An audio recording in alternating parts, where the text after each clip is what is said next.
Hello.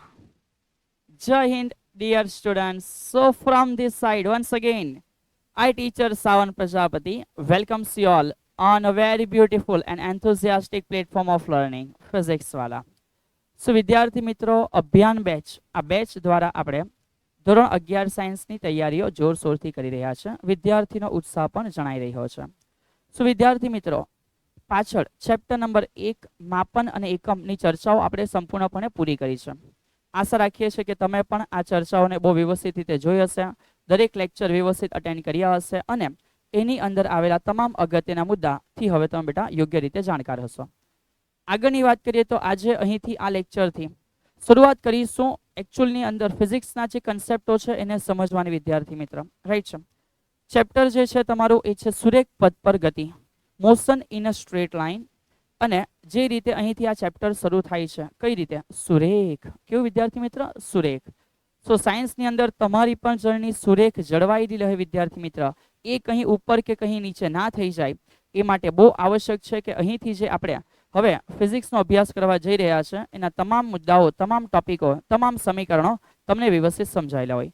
તો બસ એ જ આસાની સાથે આ જ રીતે તમામ મુદ્દાઓને વ્યવસ્થિત સમજવા છે એ મનની અંદર બેટા મૂકીને શરૂઆત કરીશું આજના લેક્ચરની. Okay, so very first of all sir chapter શું આ રીતે શરૂ થઈ જશે કે ભાઈ સુરેખ પથ પર ગતિ અને સર તમે ચાલુ કરી દેશો કે ભાઈ આ ચેપ્ટરમાં આવું આવે, આવી થિયરી આવે? ના મારા વિદ્યાર્થી મિત્રો, આવી રીતે આ ચેપ્ટરને સ્ટાર્ટ ના કરાય. આના માટે પહેલા એક જે વે છે, જે રસ્તા ઉપર આપણે આગળ વધશો અને આ ચેપ્ટરને કમ્પ્લીટ કરશો એને સમજવું પડશે.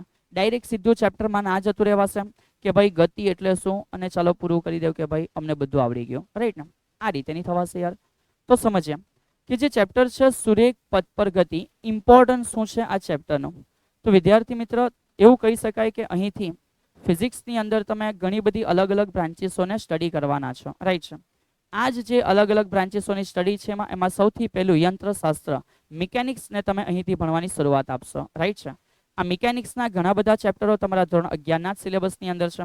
તો એ જેમ જેમ ચેપ્ટર કન્ટિન્યુ થતા જશે તેમ તેમ એ મુજબની માહિતી તમને અહીંથી ડિલિવર કરવામાં આવશે, રાઈટ છે.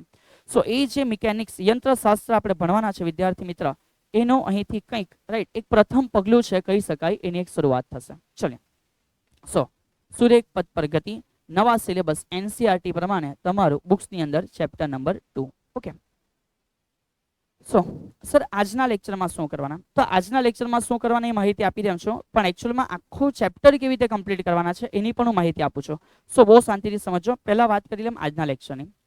આજના લેક્ચરની અંદર વિદ્યાર્થી મિત્ર આપણે આ યંત્રશાસ્ત્ર તમે જે અત્યારે અહીંથી ભણવાની શરૂઆત કરો છો, ચેપ્ટર નહીં બેટા, સમજ કે એક શાખા છે ફિઝિક્સની જેને આપણે સમજવાની શરૂઆત આપશો.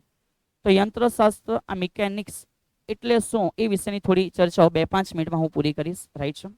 એના વિભાગો, ઓકે, તો હરેક વસ્તુની અંદર બેટા સબ બ્રાન્ચીસ હોય છે, તો એ પ્રમાણે આપણે આના માટે પણ થોડી વાતો કરીશું.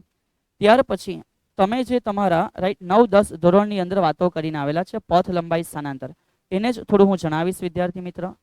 આ જ વસ્તુ બેઝિક કન્સેપ્ટની અંદર પણ તમે આરામથી ભણી ચૂકેલા હશો, રાઈટ છે. અને આશા રાખું છું કે આ બધી વાતો તમે માહિતગાર છો, તેથી આપણે ઓછા સમયમાં સારી રીતે આને કવર કરી લેશું, રાઈટ. અને એ જ રીતે બીજી પણ 2 રાશિ છે, વેગ અને પ્રવેગ. તો સર શું આજે આ બધાની માહિતી ઇન ડેપ્થ એકદમ જોવાઈ જશે? નહીં, બિલકુલ પણ નહીં વિદ્યાર્થી મિત્ર. સમજ આ ચેપ્ટર માટે બીજી કઈ કઈ વસ્તુ બહુ આવશ્યક છે, રાઈટ છે. તો એની પણ ચર્ચા હું તમને શરૂઆતમાં આપું છું. તો વિદ્યાર્થી મિત્ર જ્યારે આપણે સુરેખ પથ પર ગતિની શરૂઆત કરીએ તે પહેલાં આપણને કઈ કઈ વસ્તુઓની ખબર હોવી જોઈએ. તો સૌથી પહેલું આપણને ખબર હોવું જોઈએ કે આપણે કંઈક ભણવા જઈ રહ્યા છે, આપણે કંઈક ભણવા જઈ રહ્યા છે એની અંદર રાશિ શું છે, રાઈટ છે. એ સ ન પહેલા રા બેટા, ચલો. તો પહેલું તો કે ભાઈ રાશિ શું છે, એ રાશિ માટે એનું મૂલ્ય શું છે અને મૂલ્યની સાથે સાથે એ રાશિ માટે એકમ શું છે. આ માહિતી તમારા માટે હવે નવી નથી બચી, આ માહિતી તમે કમ્પ્લીટ કરી ચૂકેલા છો ચેપ્ટર નંબર 2 ની અંદર. ડન સર, તમને આવડી ગયું છે, સરસ. બીજો થોડી નાની આવશ્યકતા જે થવાની છે એ શું છે તો કે પારિમાણિક સૂત્ર છે. શું છે વિદ્યાર્થી મિત્ર? પારિમાણિક સૂત્ર છે. કે તમને પારિમાણિક સૂત્ર વિશેનો પણ ખ્યાલ આવી ગયેલો હોય તો આ ચેપ્ટરમાં તમે થોડી થોડી વસ્તુના પારિમાણિક સૂત્ર રિકોલ કરશો. નવા લગભગ કોઈ ના દેખાશે જો ચેપ્ટર 2 વ્યવસ્થિત ભણ્યું છે તો. ચેપ્ટર 1 સોરી, તો આ પણ આપણે લોકો કમ્પ્લીટ કરી ચૂકેલા છે માપન અને એકમની અંદર. હવે સમજ અહીંયાથી જે થવા જઈ રહ્યું છે એક ઇમ્પોર્ટન્ટ વસ્તુ છે બેટા, એક ઇમ્પોર્ટન્ટ વસ્તુ છે. શું છે ખબર?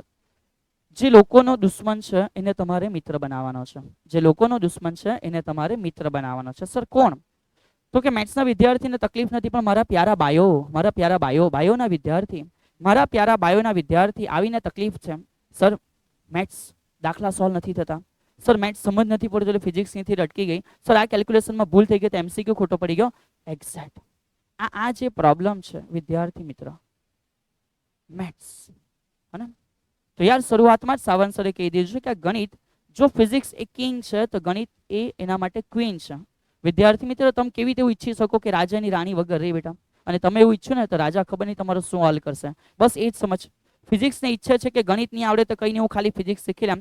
નેવર પોસિબલ વિદ્યાર્થી મિત્ર, નેવર પોસિબલ યાર, રાઈટ ને, નેવર પોસિબલ. સો એના માટે તારે ફિઝિક્સ શીખવાનું છે, રાજાનો સાથ આપવાનો છે, પણ રાજાને એમ ના કહેવાનું કે ભાઈ તું તારી રાણીને સાઈડ ઉપર મૂકી દે, તારા પર ગુસ્સે થઈ જશે, હા ને. તો સમજ યાર, આ જે મેથ્સ છે એ ફિઝિક્સના શીખવા માટે રાણી છે. તો ભાઈ જે ફિઝિક્સ છે, આ ફિઝિક્સ માટે આ જે મેથ્સ છે બેટા એ લોકોને એક પ્રેમ છે બેટા, એ લોકોને એક પ્રેમ છે. તમે આ લોકોને છૂટા ના કરી શકો યાર, તમે આ લોકોને છૂટા ના કરી શકો. અને જો આ લોકોને છૂટા કરી દેશો યાર તો મજા નહીં આવશે, એ લોકોને જ મજા નહીં આવે તો તમને કેવી રીતે મજા આવશે યાર. તો સમજ, આ મેથ્સ જે છે બેટા, જે રાણી જે છે એ રાણીની સાથે કઈ કઈ મેટર એવી છે, રાઈટ, એ મેથ્સ તમને એવી કઈ કઈ મેટર આપવાનો છે જે તમને આવડવું જોઈએ, એની હું વાત થોડી કરી લેમ છું.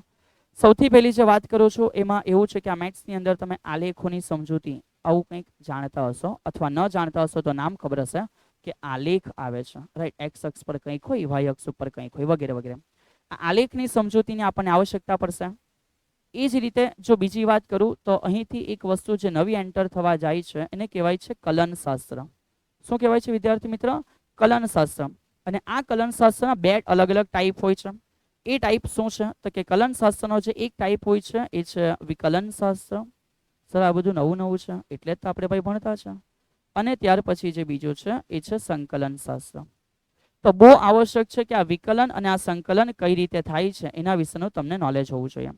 અને આ તમામ બાબતોનો ઉપયોગ થાય છે ચેપ્ટર નંબર 3 ની અંદર.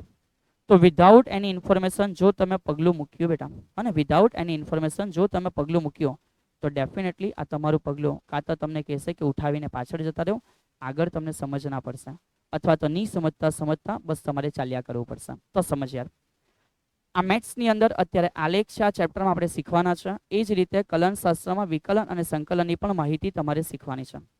સાવંત સર એક સાથે ડોઝ ના આપશે, ધીમે ધીમે આપશે. જ્યાં જે આવશ્યકતા થઈ એ પ્રમાણે નવી નવી ઇન્ફોર્મેશન આપણે એડ કરશો.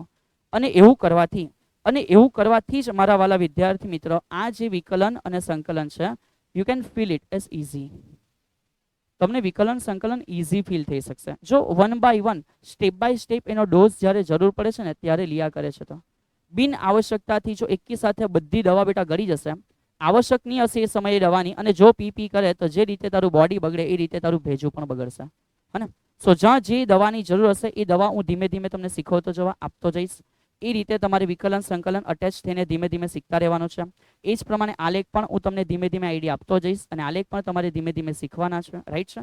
સો આ મેઇન આપણો પ્લાન રહેશે ચેપ્ટર નંબર 3 નો, કે ઉપરની બાબતો મને આવડી ગયેલી છે, નીચેની બાબતો મારે શીખવાની છે. શીખ્યાની સાથે જ મને સમજ પડે છે કે ચેપ્ટર નંબર 2 સુરેખ પદ પર ગતિ એકચ્યુઅલમાં છે શું. ઓકે વિદ્યાર્થી મિત્ર, તો હું અત્યારે જણાવી રાખું છું કે જે પ્લાનિંગ છે એ શું છે વિદ્યાર્થી મિત્ર. સમજજો જે પ્લાનિંગ છે એ શું છે. સૌથી પહેલો જે પ્લાનિંગ છે એની વાત કરું, રાઈટ છે. તો એમાં એવું સમજો કે તમને આજે જે પ્રથમ લેક્ચર થઈ રહ્યો છે, તમને આજે જે આ પ્રથમ લેક્ચર થઈ રહ્યો છે એની અંદર આજે મેં માત્ર સામાન્ય માહિતીઓ આપીશ. એટલે સામાન્ય એટલે એકદમ પણ સામાન્ય નહીં વિદ્યાર્થી મિત્રો, આપણા લેવલની જ હશે, રાઈટ છે, લેવલની હશે, અને એ મુજબના એમસીક્યુ પૂછાતા પણ હશે એ રીતે. એટલે કે સામાન્ય વેમાં બેટા આપણે સામાન્ય સીધી રીતે સમજી લેશું કે ભાઈ આ સ્થાનાંતર શું છે, રાઈટ, આ વેગ શું છે અને પ્રવેગ શું છે. આજે આ બાબતોને મેં તમને સીધી ભાષામાં સમજાવી દેવા 9-10 ની લેંગ્વેજમાં, રાઈટ, અને થોડા એમસીક્યુ 11-12 ના કન્સેપ્ટ અનુસાર. ત્યાર પછી જે લેક્ચર નંબર 2 થશે વિદ્યાર્થી મિત્રો, એની અંદર મેં અહીંથી તમને શરૂઆત કરીશ આલેખને સમજાવવાની, અને આલેખને સમજાવ્યા પછી આ તમામ વસ્તુને ત્યાં પણ સમજાવવામાં આવશે, અને ત્યાં આપણે એને સરેરાશ દ્વારા સમજીશું. કોના દ્વારા સમજીશું? સરેરાશ. એટલે આલેખની અંદર તમે એને મેચ કરીને સમજી શકો. અને ત્યાર પછી તમને વિકલન દ્વારા સમજૂતી આપવામાં આવશે એ જ વસ્તુની ફરી પાછી એકવાર, અને એ જગ્યાએ આ જ બધી વસ્તુને તમે તાક્ષણિક કઈ રીતે છે એટલે કે તત્કાલીન કઈ રીતે છે એ અંગેની માહિતી મેળવશો. એટલે આ ત્રણ જ વસ્તુની ચર્ચા ત્રણ અલગ અલગ રીતે 3 લેક્ચરની અંદર આપણે કન્ડક્ટ કરવા જવાના છે. અને ત્યાર પછી બહુ સરળતાથી હવે જે ચેપ્ટરની મોસ્ટ ઇમ્પોર્ટન્ટ થિયરી છે, જે ચેપ્ટરની મોસ્ટ ઇમ્પોર્ટન્ટ થિયરી છે સર એટલે શું, તો કે ગતિના સમીકરણ, રાઈટ. અચળ પ્રવેગી વિદ્યાર્થી મિત્ર, અચળ પ્રવેગી ગતિના શું હશે સમીકરણ. તો આ અંગેની પણ તમામ માહિતીઓ તમને એ લેક્ચર નંબર 4 ની અંદર પ્રોવાઈડ થશે. આ બધું આવડી ગયા પછી આ તમારા માટે બહુ સરળ હશે, રાઈટ છે. સો બી ક્લિયર વિથ ધ વે. કયા રસ્તા ઉપર ચાલવાનું છે ક્લિયર થઈ જા, તો જેમ જેમ ચાલતા જાય તેમ તેમ ખબર પડે મંજિલની નજીક પહોંચી રહ્યા છે. બોલ હા કે ના વિદ્યાર્થી મિત્ર.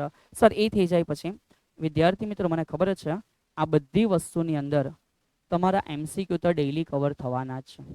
MCQ તો ડેઈલી કવર થવાના જ છે.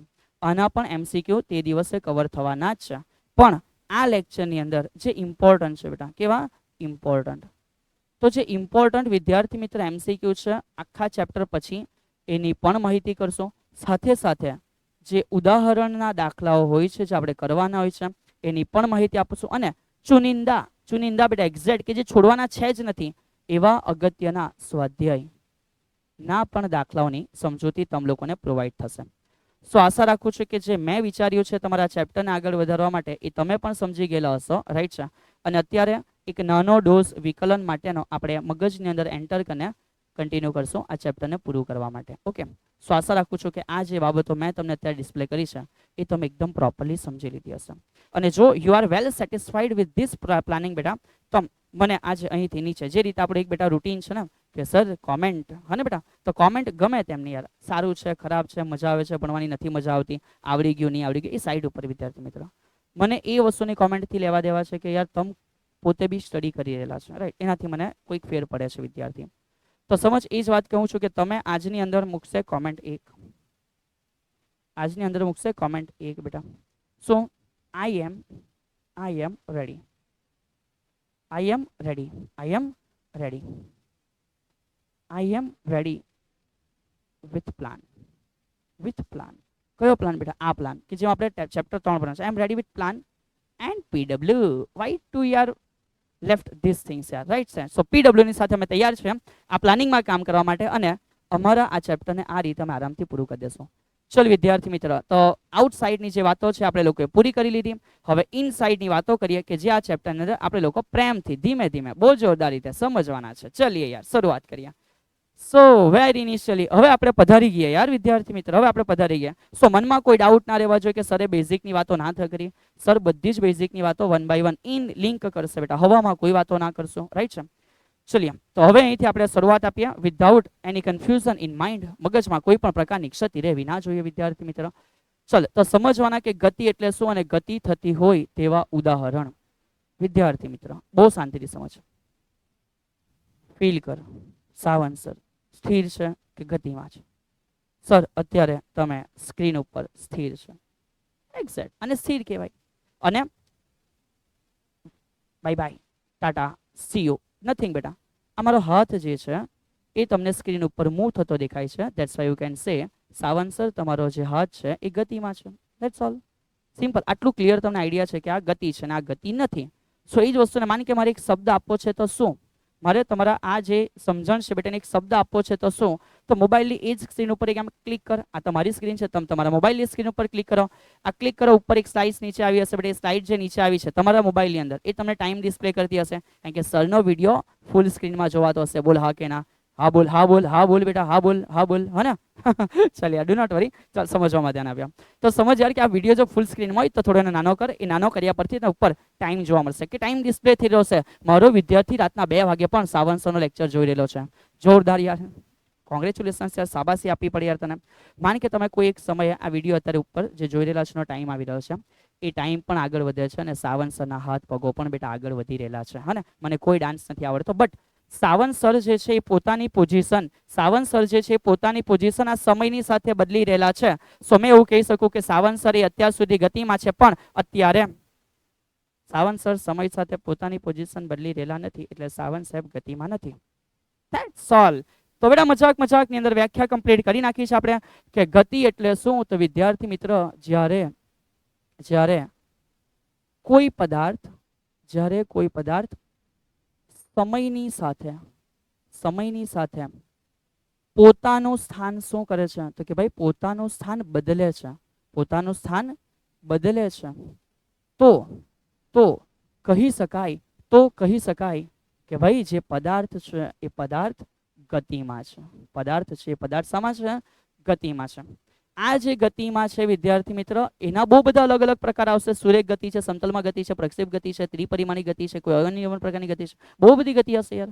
ભણશો, સમયની સાથે ભણશો, પણ સમજ યાર. જો સમય સાથે સ્થાન બદલે છે ઇટ મીન્સ કે શામાં છે? ગતિમાં છે. પહેલો કન્સેપ્ટ આપણે ક્લિયર કરી લીધો. અને સર ગતિ થતી હોય તેવા ઉદાહરણો આ લેક્ચર ડિલિવર કરતી વખતે જ્યારે સાવંત સર લેક્ચર આપે છે ત્યારે કહી શકાય કે જે સાવંત સર છે એ પોતે કેવા છે? તો કે ભાઈ ગતિમાં છે. સાવંત સર છે એ પોતે કેવા છે બેટા? ગતિમાં છે. બોલ હા કે બોલ ના બેટા? બહુ આરામથી તમે સમજી લીધો. બસ એવા જ થોડા અલગ અલગ પ્રકારના નાના બચ્ચા જેવા ઉદાહરણ કે ભાઈ ગતિમાં છે એટલે શું? તો સમજ ઉદાહરણ તરીકે હે ને સમજ યાર. શું થયું? તો કે સર એક વૃક્ષ છે. એક શું છે? વૃક્ષ છે. સર વૃક્ષ હોય એટલે મને યાદ આવે કે સફરજન જ હશે, ન્યૂટન નીચે બેઠેલા હશે. તો આ વૃક્ષ પરથી પડતું સફરજન સાહેબ એવું કહેવાય કે પોતે શામાં છે? ગતિમાં છે. બીજી વાત કર, સારી વાત કર યાર. તો માન કે બહુ સારી વાત કરીએ કે બુર્જ ખલીફા. કોણ બેટા? Burj Khalifa. તો સર આ બુર્જ ખલીફા પરથી માન કે ત્યાં સ્કાય ડાઇવ કર્યું બેટા. શું કર્યું? Sky dive. એટલે કે તમે ત્યાંથી ઉપરથી કૂદ્યા. મેં નથી કહેતો કે બેટા આપણે ફાલતુનું કૂદવાનું છે, વિથ પેરાશૂટ. જો તમે ત્યાંથી સ્કાય ડાઇવિંગ કરી રહેલા છો બેટા, તો બુર્જ ખલીફા પરથી નીચે જે પદાર્થ હોય બેટા, નીચે ગતિ કરતો શું છે? પદાર્થ. એક્સેપ્ટ કરો કે આ પદાર્થ કદાચ તમે પણ બેટા ઇન ફ્યુચર હોઈ શકે. તો એવું કહેવાય કે તમે પણ પોતે કેવા છે વિદ્યાર્થી મિત્ર? તો કે ભાઈ તમે કેવા છે? ગતિમાં છે. તો બુર્જ ખલીફા પરથી જે નીચે પડે બેટા એને મેં નામ આપું છું મુક્ત પતન. થોડું મગજમાં નવું ફિટ કર, હે ને? દેશી ની યાર. કોઈ નવી વાતો ફિટ કર કે માન કે બુર્જ ખલીફા પરથી મુક્ત પતન થયો. સર મગજમાં એવું આવ્યું છે કે આ મુક્ત પતન મેં કોને કહેવા? તો બેટા સમજ કે આ શું છે? તો કે માન કે બેટા આ બુર્જ ખલીફા છે. સર આવું આવે? હા બેટા આવું જ આવે. ચલ સમજ, આ બુર્જ ખલીફા પરથી એક પથ્થર છે. આ પથ્થરને આપણે શું કરવાના? તો બેટા સમજ, આ પથ્થરને શું કરવાના? પ્રેમપૂર્વક. કેવી રીતે વિદ્યાર્થી મિત્ર? પ્રેમપૂર્વક માત્ર છોડવામાં આવે. સાહેબ આ વળી કેવું યાર? પહેલા પ્રેમપૂર્વક એને પછી કે છોડી દેવાનું યાર. આ કયા પ્રકારનો પ્રેમ થઈ ગયો યાર? ચલ સમજ યાર, એ પ્રેમને સાઈડ ઉપર મૂક બેટા. સમજવા ઉપર દેના. આ પથ્થરને પ્રેમથી માન કે એમ ધીમે રહીને છોડી દે અને માન કે આ કાં જાય? નીચે. કોઈ ફોર્સ તમે ના લગાવેલો, માત્ર પૃથ્વી જ લગાવે છે અને નીચે જાય છે. તો જ્યારે કોઈ મુક્ત પતનની ઘટના થઈ રહેલી છે વિદ્યાર્થી મિત્ર, જ્યારે આ મુક્ત પતન પામી રહેલો છે ત્યારે એવું કહેવાય કે આ ઘટના પણ શું છે? આ ઘટના પણ દર્શાવે છે કે ગતિ છે. શું દર્શાવે છે? પદાર્થ ગતિમાં છે. ઠીક છે. તો કામની બાબતો મેં તમને કહી દીધી. હવે કબૂતર ગતિ કરતું છે, કબૂતરની પાછળ કબૂતરી ગતિ છે યાર. એક કૂતરું ગતિ કરે છે, એની પાછળ સમજી જાય યાર. સમજ. તો બહુ બધા એક્ઝામ્પલ છે, તમે ખુદની મેરે બનાવી શકો છો. આમાં સાવંત સરે બહુ બાબતોને જણાવવાની આવશ્યકતા નથી. ગતિ કોને કહેવાય? જ્યારે કોઈ પદાર્થ સમયની સાથે પોતાનું સ્થાન બદલે છે તો ગતિ કહેવાય છે. ઉદાહરણ તમે તમારી મેરે ઘણા બધા બનાવી શકો છો. આગળ વધીએ વિદ્યાર્થી મિત્ર. સર કણ, વોટ ઇઝ ધીસ કણ? પાર્ટિકલ. આપણે ઇંગ્લિશ ભણતા છે વિદ્યાર્થી મિત્રો, ઇંગ્લિશ ભણતા છે. કણ એટલે પાર્ટિકલ. ચલ મારી કોઈ ના નથી, પણ સર કણ એટલે રિયાલિટીમાં શું? તો માન કે સમજવા માટે મેં એવું કહી દેમ કે એક નાનામાં નાનો ભાગ છે એને તમે કણ કહી દો.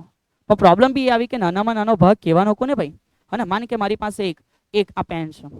આ પેનને મેં શું કરી? તો કે હથોડા મારીને માન કે છૂંદીને જીરીકમથી હું કરી મૂકી. એના ટુકડા કરી નાખ્યા બેટા. એમાં એક નાનામાં નાનો ભાગ આવ્યો.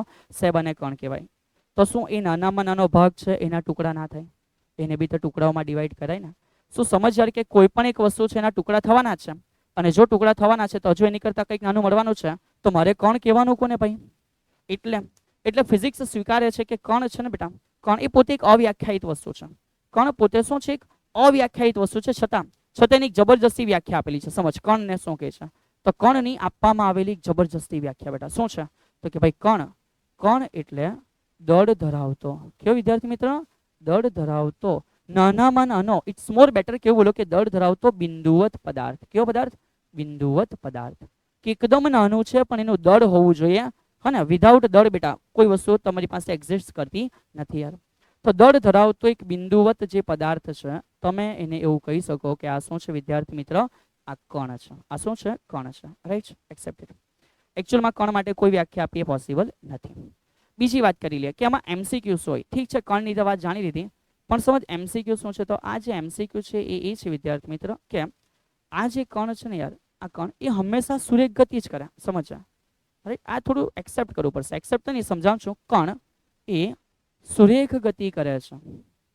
સુરેખ ગતિ કરે છે. સર એટલે શું? તો સમજ યાર કે મેં એમ કેમ છું કે આ પેન છે, આ પેન છે. આ પેન એ ઘણા બધા કણોની બનેલી છે અને માન કે આ પેને કઈ ગતિ કરી? તો કે સર સુરેખ ગતિ કરી. We can understand it. તો કહી શકો કે એના કણે પણ સુરેખ ગતિ કરી. પણ તમે તેવું લખ્યું ને કે કણ ખાલી સુરેખ ગતિ જ કરે. What is the means? But actual આનો મિનિંગ શું થાય એ સમજ્યા? તો એકચ્યુઅલમાં એ સમજ્યા કે કોઈ પણ કણ એકદમ નાની બિંદુવત વસ્તુ છે. તો એની દરેક જે ગતિ છે, દરેક જે મોશન છે એને એક નાના નાના ભાગમાં ડિવાઈડ કરી સમજવા પ્રયત્ન કરે તો થોડો એવો ખ્યાલ આવશે કે આ પ્રત્યેક નાની મુમેન્ટ એ એના માટેની સુરેખ ગતિ છે. સમજાવવા પ્રયત્ન કરો. ચલો સમજાવવા પ્રયત્ન કરો. થોડું મગજને ખોલી દેજો બેટા. આપણે હવે નાના છોકરા જેવો અભ્યાસ કરવાના નથી. આપણે મોટા થઈ ગયા, થોડી ડિટેલ ચર્ચા આપણને આવડી છે. ચાલ સમજ યાર, સમજ. અત્યારે સર કોની વાત કરે છે ખબર? કે ભાઈ સેન્ટરમાં માની લે કે સૂર્ય છે. સેન્ટરમાં માની લેવું કે ભાઈ શું છે? તો કે સૂર્ય છે. સર પણ એ તો લંબવૃત્ત કક્ષા આવે ને, ભણીશું તે દિવસે, ત્યાં સુધી તો સ્વીકાર યાર કે માન કે આ સૂર્ય છે અને એ જ સૂર્યની ફરતે અમારી પ્યારી પૃથ્વી એ કન્ટિન્યુઅસલી ગોળ ગતિ કરે છે. કેવી ગતિ કરે છે? ગોળ. કોઈ ના નથી વિદ્યાર્થી મિત્ર. પણ અત્યારે સમજ યાર કે આની જે ગતિ છે એ એકચ્યુઅલમાં બહુ વાઇડ છે બેટા, બહુ મોટા સ્કેલ ઉપર એ ગોળ ફરી લે છે એવું સમજ. તો એનો એક પ્રત્યેક નાનો નાનો ભાગ, એનો એક પ્રત્યેક નાનો નાનો ભાગ એક સુરેખ પાથ છે એવું તમે એક્સેપ્ટ કરી શકો. અને મેં કહી શકું કે આ રીતે એક નાના નાના ભાગમાં સુરેખ સુરેખ સુરેખ ગતિ કરીને આગળ વધી રહેલો છે. And that's why we can say જ્યારે વસ્તુ બહુ નાની છે ત્યારેના ગતિપથના દરેક નાના નાના ભાગો એના માટે કયા પ્રકારની ગતિ છે? સુરેખ ગતિ છે. રાઈટ, ધીમે ધીમે સમજશો, મગજમાં ખાલી ફિટ કરે. અને બીજી વસ્તુ યાર, અને બીજી વસ્તુ, ક્યારે તમે એકચ્યુઅલમાં કણ કહી શકો બેટા? ક્યારે તમે હકીકતમાં કોઈ વસ્તુને કણ કહી શકો? તો કે નંબર 1, જ્યારે કોઈ પદાર્થ માન કે સુરેખ ગતિ કરે. કેવી ગતિ કરે? સુરેખ ગતિ કરે. તો તેવા સમયમાં તમે આ જ્યારે કોઈ પદાર્થ છે ને જો સુરેખ ગતિ કરતો હોય then you can say કે આ કણ છે. આ શું છે? કણ છે. તો કે કેમ એવું? તો કે માન કે આ પેન જ છે બેટા, આ પેન જ ગતિ કરે છે, સુરેખ ગતિ કરી લે છે. રાઈટ છે. તો આના બધા કણો બી ગતિ જ કરે છે ને, એક જ દિશામાં કરે છે ને. તો મેં એમ કહેતે કે આ પેન નથી, પણ માન કે ખાલી આનો ઉપરનો ભાગ છે, આટલો પોર્શન, આ એક કણ છે. એ બી તેવું કહેવાય ને કે કઈ ગતિ કરે છે? સુરેખ ગતિ. એટલે કોઈ પદાર્થ એકચ્યુઅલમાં સુરેખ ગતિ કરે છે તો તમે એને પદાર્થ બોલો કે એવું બોલો કે કણ સુરેખ ગતિ કરે છે, ડઝન્ટ મેટર. માન કે એક્સેપ્ટ કરે કે આ સેમ છે. તો જ્યારે કોઈ પદાર્થ સુરેખ ગતિ કરે, માની લો કે પદાર્થને તમે એક્સેપ્ટ કરો કે એક કણ છે. અને આની કરતાં વધારે બેટર જે વસ્તુ છે એ હું તમને કેમ છું કે નંબર 2, જ્યારે બે પદાર્થો વચ્ચેનું અંતર જે છે વિદ્યાર્થી મિત્રો, અંતર એ તેમના પરિમાણ એટલે સમજાવી ચૂક્યો છું વિદ્યાર્થી મિત્ર, એની સાઇઝ. તો જ્યારે બે પદાર્થો વચ્ચેનું અંતર તેમના પરિમાણ કરતા ખૂબ મોટું હોય, કેવું હોય? ખૂબ મોટું હોય. રાઈટ છે. તો ત્યારે કહી શકો કે આ જે પદાર્થ છે વિદ્યાર્થી મિત્ર, ત્યારે પદાર્થને કણ તરીકે ગણી શકાય, એટલે કે પદાર્થને કણ તરીકે લઈ શકાય. શું કરી શકાય? લઈ શકાય. ચલો બહુ શાંતિથી સમજીએ વિદ્યાર્થી મિત્ર. આ શું કીધું છે? તમારી નજરોની સામે છે કે આ એક સૂર્ય છે, એકચ્યુઅલમાં બહુ મોટી વસ્તુ છે. કોઈ આવીને એમ કે સૂર્યને કણ કહી દે, હે મજાક કરે છે ભાઈ. કોઈ આવીને એમ કહી દે કે પૃથ્વીને કણ કહી દે, મજાક થોડી ચાલે છે યાર. તો સમજ, એ જ વાત હું બી તમને કહી રહ્યો છે કે એક સૂર્ય છે બહુ મોટો છે, એક પૃથ્વી છે બહુ મોટી છે, પણ એની વચ્ચેનું જે આ ડિસ્ટન્સ છે ને વિદ્યાર્થી મિત્ર, સાહેબ અમને યાદ આવી ગયું, આ ડિસ્ટન્સ કમ્પ્લીટલી ભણાવવામાં આવેલું છે. સૂર્ય અને પૃથ્વી વચ્ચેના અંતરને કહેવાય 1 AU એસ્ટ્રોનોમિકલ યુનિટ 1.496 × 10⁻11. સામા આવે તો કે મીટર. બોલ હા કે બોલલા? તો આ ડિસ્ટન્સ બહુ મોટું છે અને એની કમ્પેરમાં સૂર્ય અને પૃથ્વી એ બહુ નાની વસ્તુ છે. અને એવા કેસીસમાં ચેક કર, મેં જ અત્યારે આકૃતિ બનાવી એમાં કીધું ને, આ ટપ્પુ એટલે સૂર્ય અને આ ટપ્પુ એટલે પૃથ્વી. આવી ગઈ કણ સ્વરૂપમાં. કયા સ્વરૂપમાં? કણ સ્વરૂપમાં. તો બહુ શાંતિથી સમજ કે જ્યારે બે પદાર્થો વચ્ચેનું અંતર એ તેના પરિમાણ એની સાઇઝ કરતાં ખૂબ જ મોટું હોય ત્યારે પદાર્થોને you can take it as a particle, તમે એને કણ તરીકે લઈ શકો છો. આશા રાખું છું કે આ બધી મેટરો તમારા દિમાગમાં જતી હશે. બિલકુલ પણ ગોખવા મગપ કરવા પ્રયત્ન ના કરતો કે સાવંત સરે બોર્ડ ઉપર લખ્યું છે, સ્લાઇડ મારી પાસે આવશે, હું બેઠો એ રીતે નોટમાં લખી દેવા અને થઈ ગયો. અન્ડરસ્ટેન્ડ કર વિદ્યાર્થી મિત્રો, સમજવા ઉપર ધ્યાન આપ, નથી ગોખવાનું. આ બધું જ્યાં પણ હશે કંઈક યાદ રાખવાનું, જે પણ થિયરી લખવા માટે અગત્યની હશે જણાવીશ, હે ને? ત્યાં સુધી ખાલી મગજમાં સમજીને ફિટ કરતા જાઓ. ચાલ, કણ શું છે સમજી લીધું. ત્યાર પછી આવી ગયું કે સર યંત્રશાસ્ત્ર અને તેના વિભાગ. શું બેટા? યંત્રશાસ્ત્ર ઇટ મીન્સ કે મિકેનિક્સ, હે ને? યંત્રશાસ્ત્ર ઇટ મીન્સ કે મિકેનિક્સ. સર મિકેનિક્સ એટલે શું, એમાં શાનો અભ્યાસ થાય? તો અહીંયા એ લોકો એવું કહે છે બેટા ચોપડીની અંદર, જે આપણે સ્વીકારવું રહ્યું કે ભાઈ યંત્રશાસ્ત્ર એટલે શું, તો કે ફિઝિક્સ. ફિઝિક્સ બહુ બધી બાબતોની ચર્ચા કરે. આ બહુ બધી અલગ અલગ બાબતો છે ને અલગ અલગ શાખાઓમાં ડિવાઈડ કરેલી છે.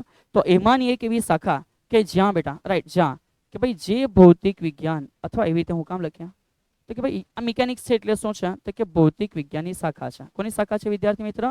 ભૌતિક વિજ્ઞાન. ભૌતિક વિજ્ઞાનની એક શાખા છે, એવી શાખા છે કે જ્યાં શું થાય તો કે ભાઈ ત્યાં પદાર્થની ગતિ અંગે અભ્યાસ કરવામાં આવે. રાઈટ છે? ત્યાં પદાર્થની ગતિ અંગે શું કરવામાં આવે? અભ્યાસ કરવામાં આવે. તો એને શું કહેવામાં આવે છે? મિકેનિક્સ. ઓકે, તો આ જ રીતે કદાચ આપણે પદાર્થના તાપમાનની ચર્ચા કરશું, એ થર્મોડાયનેમિક્સમાં આવશે. રાઈટ છે? એ જ રીતે માન કે પદાર્થની સાથે પાછળ એના સાથે સંકળાયેલા ગુરુત્વાકર્ષી બળની ચર્ચા કરશું, તો એ તમારો આવી જશે નેક્સ્ટ પાછું ખગોળશાસ્ત્રની અંદર વિદ્યાર્થી મિત્ર. સેમ એવી રીતે પદાર્થ ઉપર વિદ્યુત ભાર રહેલો છે એની ચર્ચાઓની શરૂઆત કરશું, તો એ આવી જશે પછી ઇલેક્ટ્રોમિકેનિક્સની અંદર બેટા, હે ને? બહુ બધી અલગ અલગ પ્રકારની શાખાઓ ડિવાઈડ કરી છે. એમાંની એક કે જ્યાં ખાલી ગતિની વાતો કરશો એને અમે શું કહેવાના છે? મિકેનિક્સ કહેવાના છે. હવે આ મિકેનિક્સને પણ એ લોકોએ સબ ટોપિક આપ્યા વિદ્યાર્થી મિત્ર. તો સમજો યંત્રશાસ્ત્ર, મિકેનિક્સ. મિકેનિક્સને જે સબ ટોપિક આપ્યા છે એમાં નંબર 1 એ લોકો એવું કહે છે કે મિકેનિક્સમાં નંબર 1 એ છે કાઇનેમેટિક્સ. શું કહે છે વિદ્યાર્થી મિત્ર?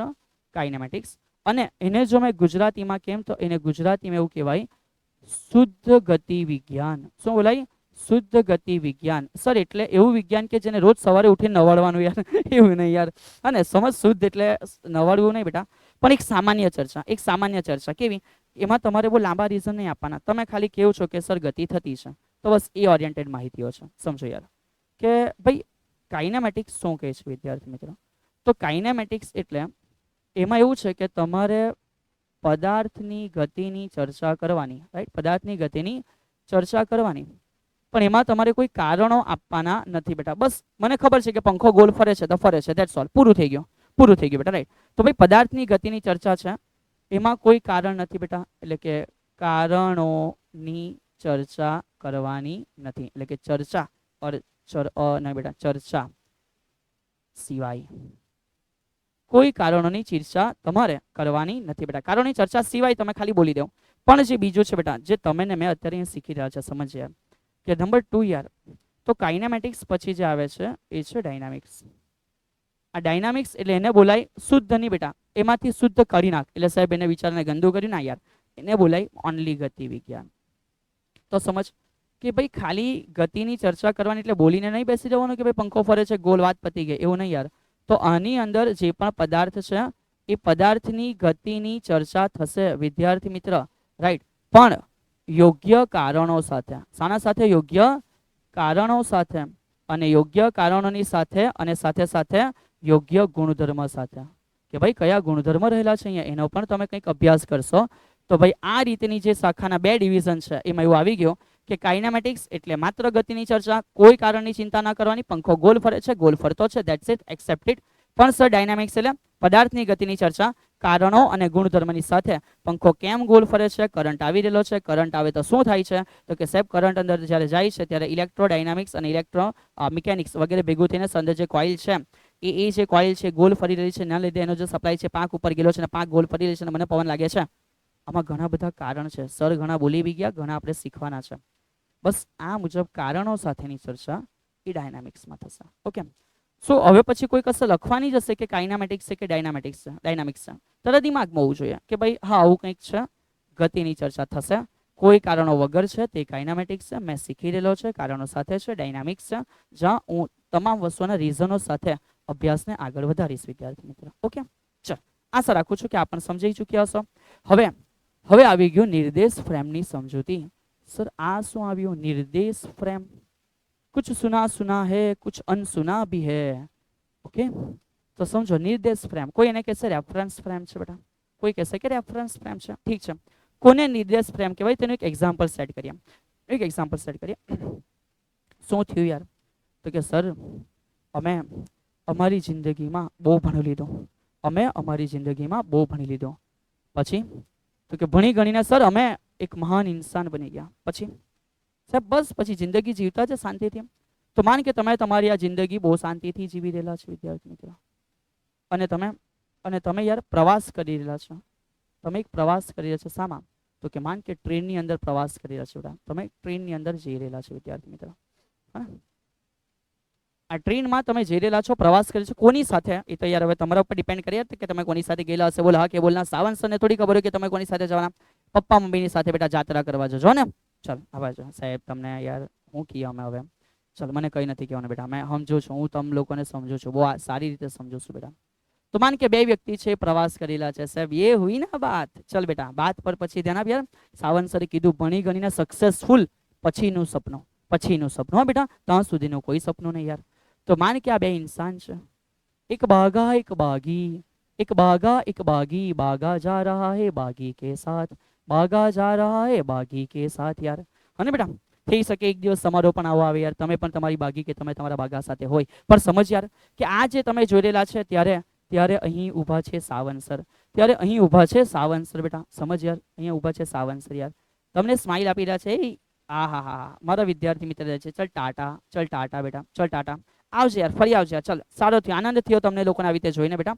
પણ સમજ યાર, અત્યારે હું શું કહેવા માંગુ છું કે ભાઈ તમે જ્યારે ટ્રેનમાં જઈ રહેલા છો ત્યારે, તમે જ્યારે ટ્રેનમાં જોઈ રહ્યા છો ત્યારે બાગા અને બાગી એકબીજા માટે સ્થિર છે. એકબીજા માટે સ્થિર છે. પણ ફોર મી તમે જે જઈ રહેલા છો વિદ્યાર્થી મિત્ર, એ બાગો હોય કે બાગી હોય વિદ્યાર્થી મિત્ર, એ ગતિમાં છે. એ શામાં છે? ગતિમાં છે યાર. શામાં છે? ગતિમાં. તો ફોર મી મારા માટે વિદ્યાર્થી મિત્ર તમારી ટ્રેન એક નિર્દેશ ફ્રેમ છે કે જેની અંદર મારા માટે તમે ગતિમાં છે. પણ એ જ ટ્રેન એક નિર્દેશ ફ્રેમ છે જેની અંદર તમે એકબીજા માટે એટલે કે બાગો અને બાગી એકબીજા માટે શું છે? સ્થિર છે. તો થઈ શકે કે કોઈ વસ્તુ કોઈ માટે ગતિમાં હોય અને થઈ શકે કે એ જ વસ્તુ બીજા કોઈ વ્યક્તિ માટે સ્થિર હોય. તો આ સમજવા માટે આપણે એક શબ્દ મૂક્યો છે, એને કહેવાય નિર્દેશ ફ્રેમ. શું કહેવાય વિદ્યાર્થી મિત્ર? નિર્દેશ ફ્રેમ. અને એને બહુ જ ગુજરાતીમાં તમારે બેટા વ્યાખ્યાઓની સાથે ગોખીને કરવું હોય તો સાવંત સર તમને કેવું કહી શકે કે અવલોકનકાર. સમજો બેટા, અવલોકનકાર જે સ્થળે યાર ગુજરાતી યાર અઘરું છે. જે સ્થળેથી જે પરિસ્થિતિ માં અવલોકન કરે. જે સ્થળેથી જે પરિસ્થિતિમાં શું કરે? અવલોકન કરે. આ અવલોકન કરે છે તે અવલોકનકાર માટે શું કહેવામાં આવે? તો કે ભાઈ નિર્દેશ ફ્રેમ કહે છે. તો આશા રાખું છું કે વ્યાખ્યા તો ગોખવા માટે સિમ્પલ છે. તમે જ્યાં છો ત્યાંથી તમે જેને જોઈ રહેલા છો એ તમારા માટે બેટા તમારું શું છે? નિર્દેશ ફ્રેમ છે. સમજ કે મેં અત્યારે અહીંયા છું, આ મારા માટે એક પ્લેટફોર્મ છે. સાવંત સર માટે એક પ્લેટફોર્મ છે કે જ્યાં સાવંત સર ઊભા રહેલા છે. અને જ્યાં સાવંત સર ઊભા રહેલા છે ને તમે લોકોને જોઈ છે, તો મારા માટે મારું પ્લેટફોર્મ એ મારી નિર્દેશ ફ્રેમ છે. મારી નિર્દેશ ફ્રેમની સાપેક્ષમાં તમે જે ટ્રેનમાં છો એકબીજા સાથે તો કે ભાઈ ગતિમાં છે. પણ તમે જ એકબીજા માટે કેવા છો? સ્થિર છો યાર. બસ આટલી જ બાબત છે અને બહુ ટેન્શન લેવાની આવશ્યકતા નથી. નિર્દેશ ફ્રેમ એટલે તમે જ્યાંથી જોતા છો તે. તમને લાગી બી શકે કે કદાચ કોઈ વસ્તુ સ્થિર બી છે અને તમને પણ લાગી શકે કે કદાચ કોઈ વસ્તુ ગતિમાં છે. ડિપેન્ડ્સ કે તમે કાં છો. બહુ ઘુમાવવાની આવશ્યક નથી, વ્યાખ્યા ગોખવાની પણ આવશ્યકતા નથી. તમે સમજી ગયા ને? બસ એ ક્લિયર છે. આગળ વધીએ. ઓકે ચલીએ. સો હવે આપણે આવી ગયા આ ચેપ્ટરની અંદર. જે પણ કંઈક નામો તમારા માટે સમજવા માટે આવશ્યક છે અને તમારા એમસીક્યુ અને સોલ્યુશન આપવા માટે પણ આવશ્યક છે. એમાં સૌથી પહેલું છે પથ લંબાઈની સમજૂતી. અને તરત આ પતે એટલે આવી જાય સ્થાનાંતરની સમજૂતી એટલે કે વ્યાખ્યા અને સમજૂતી. તો વિદ્યાર્થી મિત્ર આ બે શબ્દોને સમજાવવાના છે મારે. એક છે પથ લંબાઈ અને એક છે સ્થાનાંતર. તો અહીંથી એ જ ઉદાહરણ દ્વારા હું તમને સમજાવું છું વિદ્યાર્થી મિત્ર. સમજ એ જ ઉદાહરણ દ્વારા આપણે અહીંથી સમજી લઈએ. વિધાઉટ એની time pass just tech oven example. હા ને બેટા, કોઈ પણ ટાઈમ પાસ કર્યા વગર આપણે એક એક્ઝામ્પલ લઈ લઈએ છીએ. સમજ આ એક્ઝામ્પલ શું છે, સમજ આ એક્ઝામ્પલ શું છે. આ તો કે ભાઈ ઘર છે, આ તો કે ભાઈ ઘર છે. જે ઘર વિદ્યાર્થી મિત્ર કેવું છે તો કે 10 મીટર લંબાઈ છે અને 10 મીટર શું છે, પહોળાઈ છે. આ એક ઘર છે જે 10 મીટર લંબાઈનું છે અને 10 મીટર પહોળાઈનું છે. રાઈટ. વિદ્યાર્થી મિત્ર સમજજો યાર, વિદ્યાર્થી મિત્ર સમજજો કે આ ઘરમાં રહે કોણ છે, તમે જ તમારા સપના જે જોયેલા છે ને ખુદને અહીંયા એક્સેપ્ટ કરીને મૂકી દો કે ભાઈ કદાચ મેં એક ફ્યુચરમાં ઘર લીધું યાર. તો હવે સમજ કે અહીંયા સમજ કે કોણ છે તો કે ફરી પાછી બાગી છે અને એ ફરી પાછો તો કે બાઘો છે બેટા. હા, સર આ કેમ બાગી બાગો લેવ છો? કારણ કે તમે જિંદગીમાં બાગી બાગા નહીં રહી જાઓ ને એટલે રોજ યાદ કરામ છો કે આવું નહીં બનવાનું યાર. તો સમજ યાર, એક દિવસ એવું થયું કે બાગી જોરમાં ચિલ્લાઈ. બાગી જોરમાં ચિલ્લાઈ કોના ઉપર? વાઘા ઉપર. એ બાઘા અહીંયા આવ. બાઘો ગભરાઈ ગયો બેટા. બાઘાને ખબર છે કે બાગી પાસે મારે જવું હોય ને તો ખાલી 10 મીટરનો રસ્તો છે, હું સીધો આવી રીતે પહોંચી જવા બાગી પાસે. પણ ના, બાઘાને ખબર છે કે પેલી ગુસ્સામાં છે, એવી રીતે ના જવાય. તો બેટા બાઘો આ રીતે જશે ને, અહીંયા અને પછી બાઘો સમય સાથે બાગી પાસે પહોંચશે. તો એકચ્યુઅલમાં બાઘો 10 કરતા કરતા વિદ્યાર્થી મિત્ર એ પોતે 30 મીટર જેટલું અંતર કાપીને બાગી પાસે પહોંચે છે. તો મિનિંગ સમજ કે ભાઈ એ સાવંત સર કહેવા માંગે છે કે કોને પથ લંબાઈ કહેવાની? તો વિદ્યાર્થી મિત્ર પથ લંબાઈ એટલે રાઈટ કોઈ પણ પદાર્થ છે, આ પદાર્થે ગતિ દરમિયાન કાપેલું, રાઈટ છે, કાપેલું કુલ જે અંતર છે, આ કાપેલા કુલ અંતરને શું કહેવામાં આવે? પથ લંબાઈ કહે છે. ઓકે. અને બેટા અંતર છે કોઈ બી બાજુ કપાય, અત્યારે કોઈ દિશાની વાતો નથી. તો સમજ યાર, આ પોતે પથ લંબાઈ એક અંતર છે. આ પોતે જે પથ લંબાઈ શું છે બેટા? એક અંતર છે. એટલે મેં અત્યારે જણાવી રાખું છું કે તેથી મને ખબર પડે કે આના માટે જે એકમ હશે વિદ્યાર્થી મિત્ર એસઆઈ એકમ જ લખતા છે એટલે કોણ હશે? મીટર હશે. સર હવે તમને પારિમાણિક સૂત્ર પણ કમ્પ્લીટલી આવડી ગયેલું છે. જો નથી આવડી રહ્યું તો પાછળના લેક્ચરમાં ગઈને કમ્પ્લીટ કરો. M0 L1 T0 લંબાઈ એકવાર છે. અગત્યનું, આ જે અંતર કાપ્યું છે એ અદિશ રાશિ છે વિદ્યાર્થી મિત્ર. કેવી રાશિ છે? અદિશ. જ્યાં જ્યાં પણ આવશે ત્યાં રિકોલ કરાવીશ. થોડું ખ્યાલ હશે. જે રાશિમાં માત્ર મૂલ્ય જોઈએ હા ને એને શું કહેવાય? અદિશ. પણ જ્યાં મૂલ્યની સાથે સાથે દિશા પણ જોઈએ એને શું કહેવાય? સદિશ. તો પથ લંબાઈ એટલે કાપેલું અંતર એકમ મીટર છે. પારિમાણિક સૂત્ર M0 L1 T0 અને રાશિ કેવી છે? અદિશ. અને સાથે તમે કઈ અંતર કાપે તો કાપેલું અંતર 0 કેવી રીતે હોય બેટા? એટલે સમજો બેટા કે જે પથ લંબાઈ છે ને એ પથ લંબાઈ હંમેશા કેવી હોય છે? ધન હોય છે. કેવી હોય છે? ધન હોય છે. આ પહેલી મેટર તમને આઈડિયા આપી દીધી કે ભાઈ પથ લંબાઈ વિશે તમારા મગજમાં શું હોવું જોઈએ. બીજું સમજ કે સર પથ લંબાઈ પછી શું છે? તો કે ભાઈ સ્થાનાંતર છે. તો એ જ સ્થાનાંતરની વાત હવે અહીં સાવંત સર તમને સમજાવે છે. એ જ સ્થાનાંતરની વાત અહીં ફરી પાછું સાવંત સર સમજાવે છે કે એ જ જે અહીંયા બાગી છે બેટા, એ જ બાગી જે છે એ બાઘાને પ્રેમથી બોલાવે છે. બાઘાને પ્રેમથી બોલાવે છે. હે બાઘે, બસ આટલી જ બૂમ પડી એટલે બાઘો સમજી ગયો કે બાઘીએ પ્રેમથી બોલાવ્યો છે. તો બેટા બાઘો બાગી બાજુ સીધો જ ભાગશે. અને બેટા સીધો જ જશે. ભાઈ બીકોઝ આ ડિસ્ટન્સ ઓછામાં ઓછું છે. તો બે બિંદુ વચ્ચે એક ઓછામાં ઓછું ડિસ્ટન્સ તમને મળ્યું છે. તમે એને ઇનડાયરેક્ટલી સ્થાનાંતર કહી શકો. ઇનડાયરેક્ટલી શું કહી શકો? સ્થાનાંતર કહી શકો. પણ એ જ વસ્તુને સમજો યાર. સ્થાનાંતર એટલે શું? તો કે ભાઈ એક બિંદુ અને બીજા બિંદુ અને એક બિંદુ અને બીજા બિંદુ વચ્ચેનો સુરેખ અંતર. એક બિંદુ અને બીજા બિંદુ વચ્ચેનું અંતર કયું છે? સુરેખ જે અંતર છે આને પણ હું સ્થાનાંતર કહી શકું છું. પણ બુક્સની અંદર તમને આવી એક વ્યાખ્યા જોવા મળશે કે ગતિ દરમિયાન, ક્યારે બેટા? ગતિ દરમિયાન સ્થાનમાં થયેલા ફેરફાર ને શું કહેવાય છે? સ્થાનાંતર કહે છે. ઓકે વિદ્યાર્થી મિત્ર, ચાલ તેના માટે થોડી આઈડિયા આપી દેમ કે કઈ રીતે. તો કે સર ફરી પાછો અમને ફરી પાછું ક્લિયર થઈ ગયું કે તમે જે સ્થાનાંતર કીધું એક રીતે થયું તો અંતર જ ને. સો એ જો અંતર થયું હોય તો એના માટે જે એકમ છે એ ફરી પાછો એસઆઈ એકમ શું બનશે? મીટર બનશે વિદ્યાર્થી મિત્ર. એના માટે પણ સર જો અમને પારિમાણિક સૂત્ર પૂછે તો આઈડિયા આવી ગયું કે M0 L1 T0 થઈ જાય. પછી સર અહીંયાથી આગળ વધીને કોઈ અમને પૂછે કે અદિશ કે સદિશ છે તો ધ્યાન રાખજો સ્થાનાંતર સદિશ રાશિ છે. કેમ? તો કે એમાં માત્ર મૂલ્ય નથી વિદ્યાર્થી મિત્ર, મૂલ્ય પ્લસ દિશા પણ છે કે ભાઈ પદાર્થ કે બાજુ ગયેલો છે. સમજાવું છું કેવી રીતે વિદ્યાર્થી મિત્ર. અને જે રીતે પથ લંબાઈ એ પોઝિટિવ જ આવે એ રીતે જે સ્થાનાંતર છે સમજ, જે સ્થાનાંતર છે એ ધન પણ આવી શકે, એ ઋણ પણ આવી શકે અને એ શૂન્ય પણ આવી શકે. ધન પણ આવી શકે, ઋણ પણ આવી શકે અને શૂન્ય પણ આવી શકે. અને અહીંયા જે છે એમાં કહી શકું કે અત્યારે આ બે કણો વચ્ચેનું અંતર મિનિમમ જે છે, જે સુરેખ ડિસ્ટન્સ છે 10 છે, તો એ થઈ ગયું સ્થાનાંતર. શું થઈ ગયું? સ્થાનાંતર. હવે માત્ર આટલી બાબતોમાં અહીં અટકી નથી જવાનું વિદ્યાર્થી મિત્ર. જે એકચ્યુઅલમાં તફાવત છે એ આપણા લોકો માટે બહુ અગત્યનો છે. પથ લંબાઈ સ્થાનાંતર ઉપર તો સમજાઈ ગયું. હવે એને થોડું વ્યવસ્થિત સમજીએ. ચલો વિદ્યાર્થી મિત્ર, હવે અહીં થોડું નજરે ટીકાવીને કામ કરીએ, ભાગાભાગીને સાઈડ ઉપર મૂકીએ. માન કે મેં એક અક્ષ લીધી છે, રાઈટ, અને સિમિલર સમજ કે મેં આ રીતે પણ એક અક્ષ લીધી છે, બરાબર છે. તો હવે અહીંથી જે સમજાવું છું એના ઉપર તમારું સંપૂર્ણપણે ધ્યાન હોવું જોઈએ. આ જે છે એને મેં એવું કહીશ કે આ ઉગમ બિંદુ છે. આ જે છે એને મેં એવું કહીશ કે ઉગમ બિંદુ છે.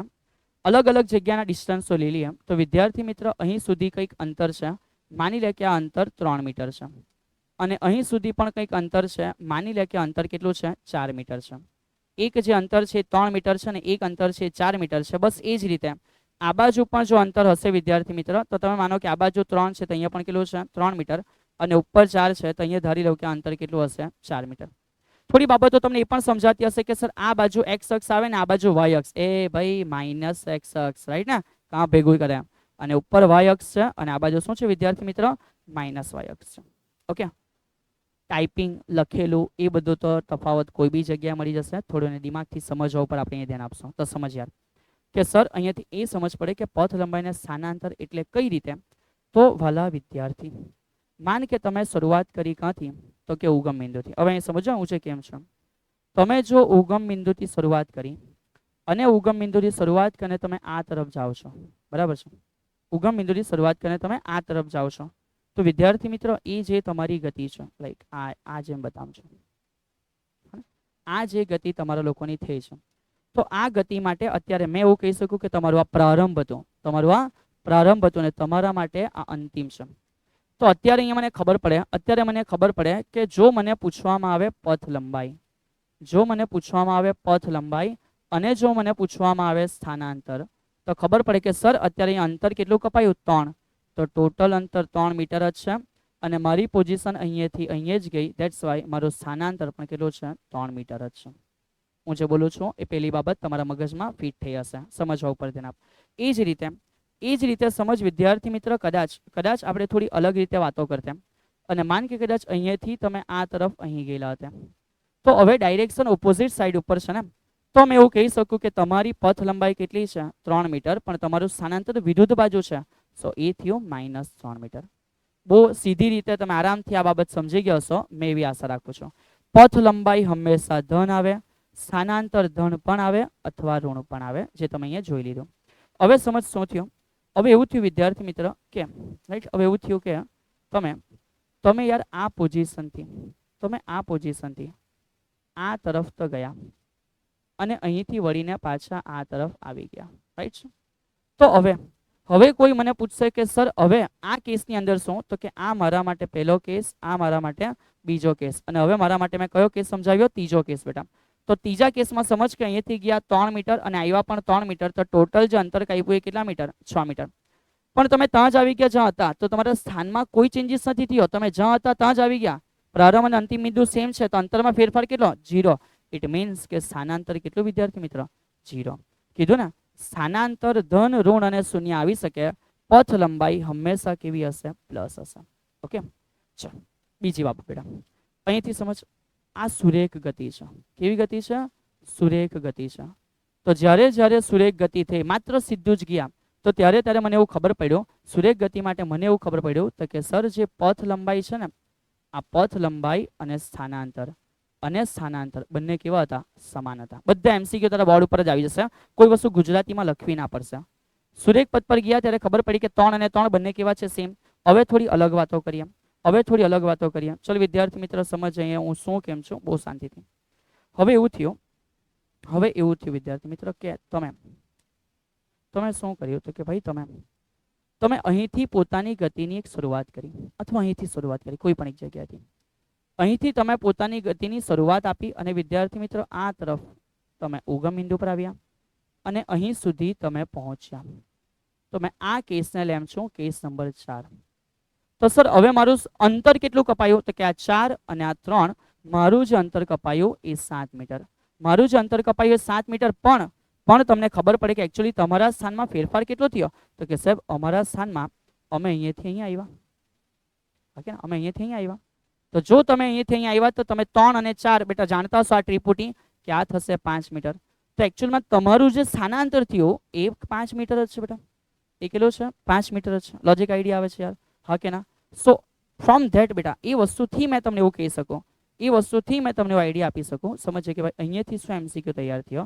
આ એવું કહે કે ભાઈ ગતિ પથ બદલી કાઢ્યો છે, સુરેખ નથી બેટા, જઅહીં તહીં થાય છે. તો જો સુરેખ ગતિ નથી, સુરેખ ગતિ નથી, કોઈ હવે એવું કહેશે કે સાહેબ આ સુરેખ તો છે પણ જો ને યાર અહીંયાથી ટર્ન લેવાઈ ગયો બેટા, તો આ સમતલ થઈ ગયું. આ શું થઈ ગયું? સમતલ થઈ ગયું. તો સમજ યાર, સુરેખ ગતિ નથી એવા કેસોમાં મને ખબર પડે કે જે પણ પથ લંબાઈ છે વિદ્યાર્થી મિત્ર એ મોટી હોય કોના કરતા? સ્થાનાંતર કરતા. કોના કરતા? સ્થાનાંતર કરતા. અને એ બે વસ્તુને મેં જો ભેગા કરું તો મને ખબર પડે કે જે પણ પથ લંબાઈ છે, અને બેટા જે પણ કોણ છે? પથ લંબાઈ છે. આ જે પણ પથ લંબાઈ છે કાં તો મોટી હોય કાં તો સરખી હોય, કોના સાથે? સ્થાનાંતર સાથે. કોના સાથે? સ્થાનાંતર સાથે. અને આ બાબત જે અત્યારે હવે તમને સમજાવી છે એ તમારા મગજની અંદર પરફેક્ટલી ફિટ થઈ ગયેલી હોય એવી મેં આશા રાખું છું. તો બધી જ બાબત તમને અહીંયાથી ફરી પાછી સમજાવી.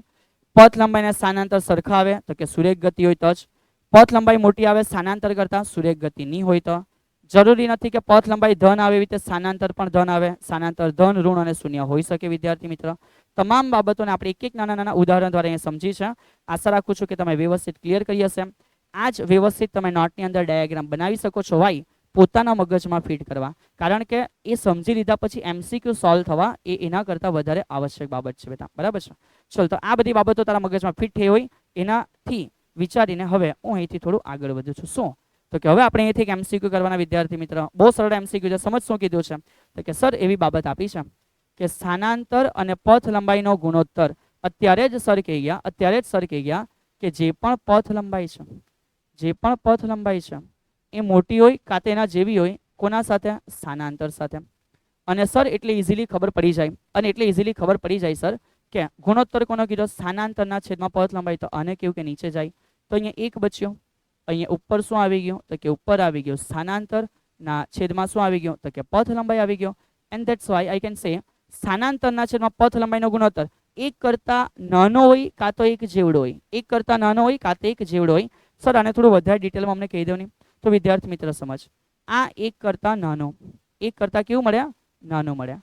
1 કરતાં નાનો ક્યારે મળ્યા? જો સુરેખ ગતિ ન હોય, રાઈટ? સુરેખ ગતિ ન હોય. અને જો 1 હોય તો ક્યારે? તો કે જો 1 મળ્યા અને 1 મળ્યા તો એનો મિનિંગ કે 1 મળે એટલે કઈ ગતિ હશે? સુરેખ ગતિ હશે વિદ્યાર્થી મિત્ર. તો આશા રાખું છું કે એમસીક્યુ તમને સમજાયો હશે. આનો જે આન્સર છે કે સર આ ગુણોત્તર 1 કરતાં કેવો હશે? નાનો અથવા 1 જેવો. તો સમજ એવું કહે છે હંમેશા 1 કરતાં વધારે, હંમેશા 1 હોય, હંમેશા 1 કરતાં ઓછું હોય, સમાન હોય અથવા 1 કરતાં ઓછું. ચલ બેટા, સર આ શું છે? બાય મિસ્ટેક કંઈ હશે બેટા, એની ટેન્શન ના લેવો, આનું ટેન્શન ના લો બેટા. આ કંઈક બાય મિસ્ટેક હશે. ચલ એને આપણે કલર કરી દઈએ. શું કરી દઈએ બેટા? કલર કરી દઈએ બેટા. ચલ ફિલ ધી કલર. ઓકે ચલ.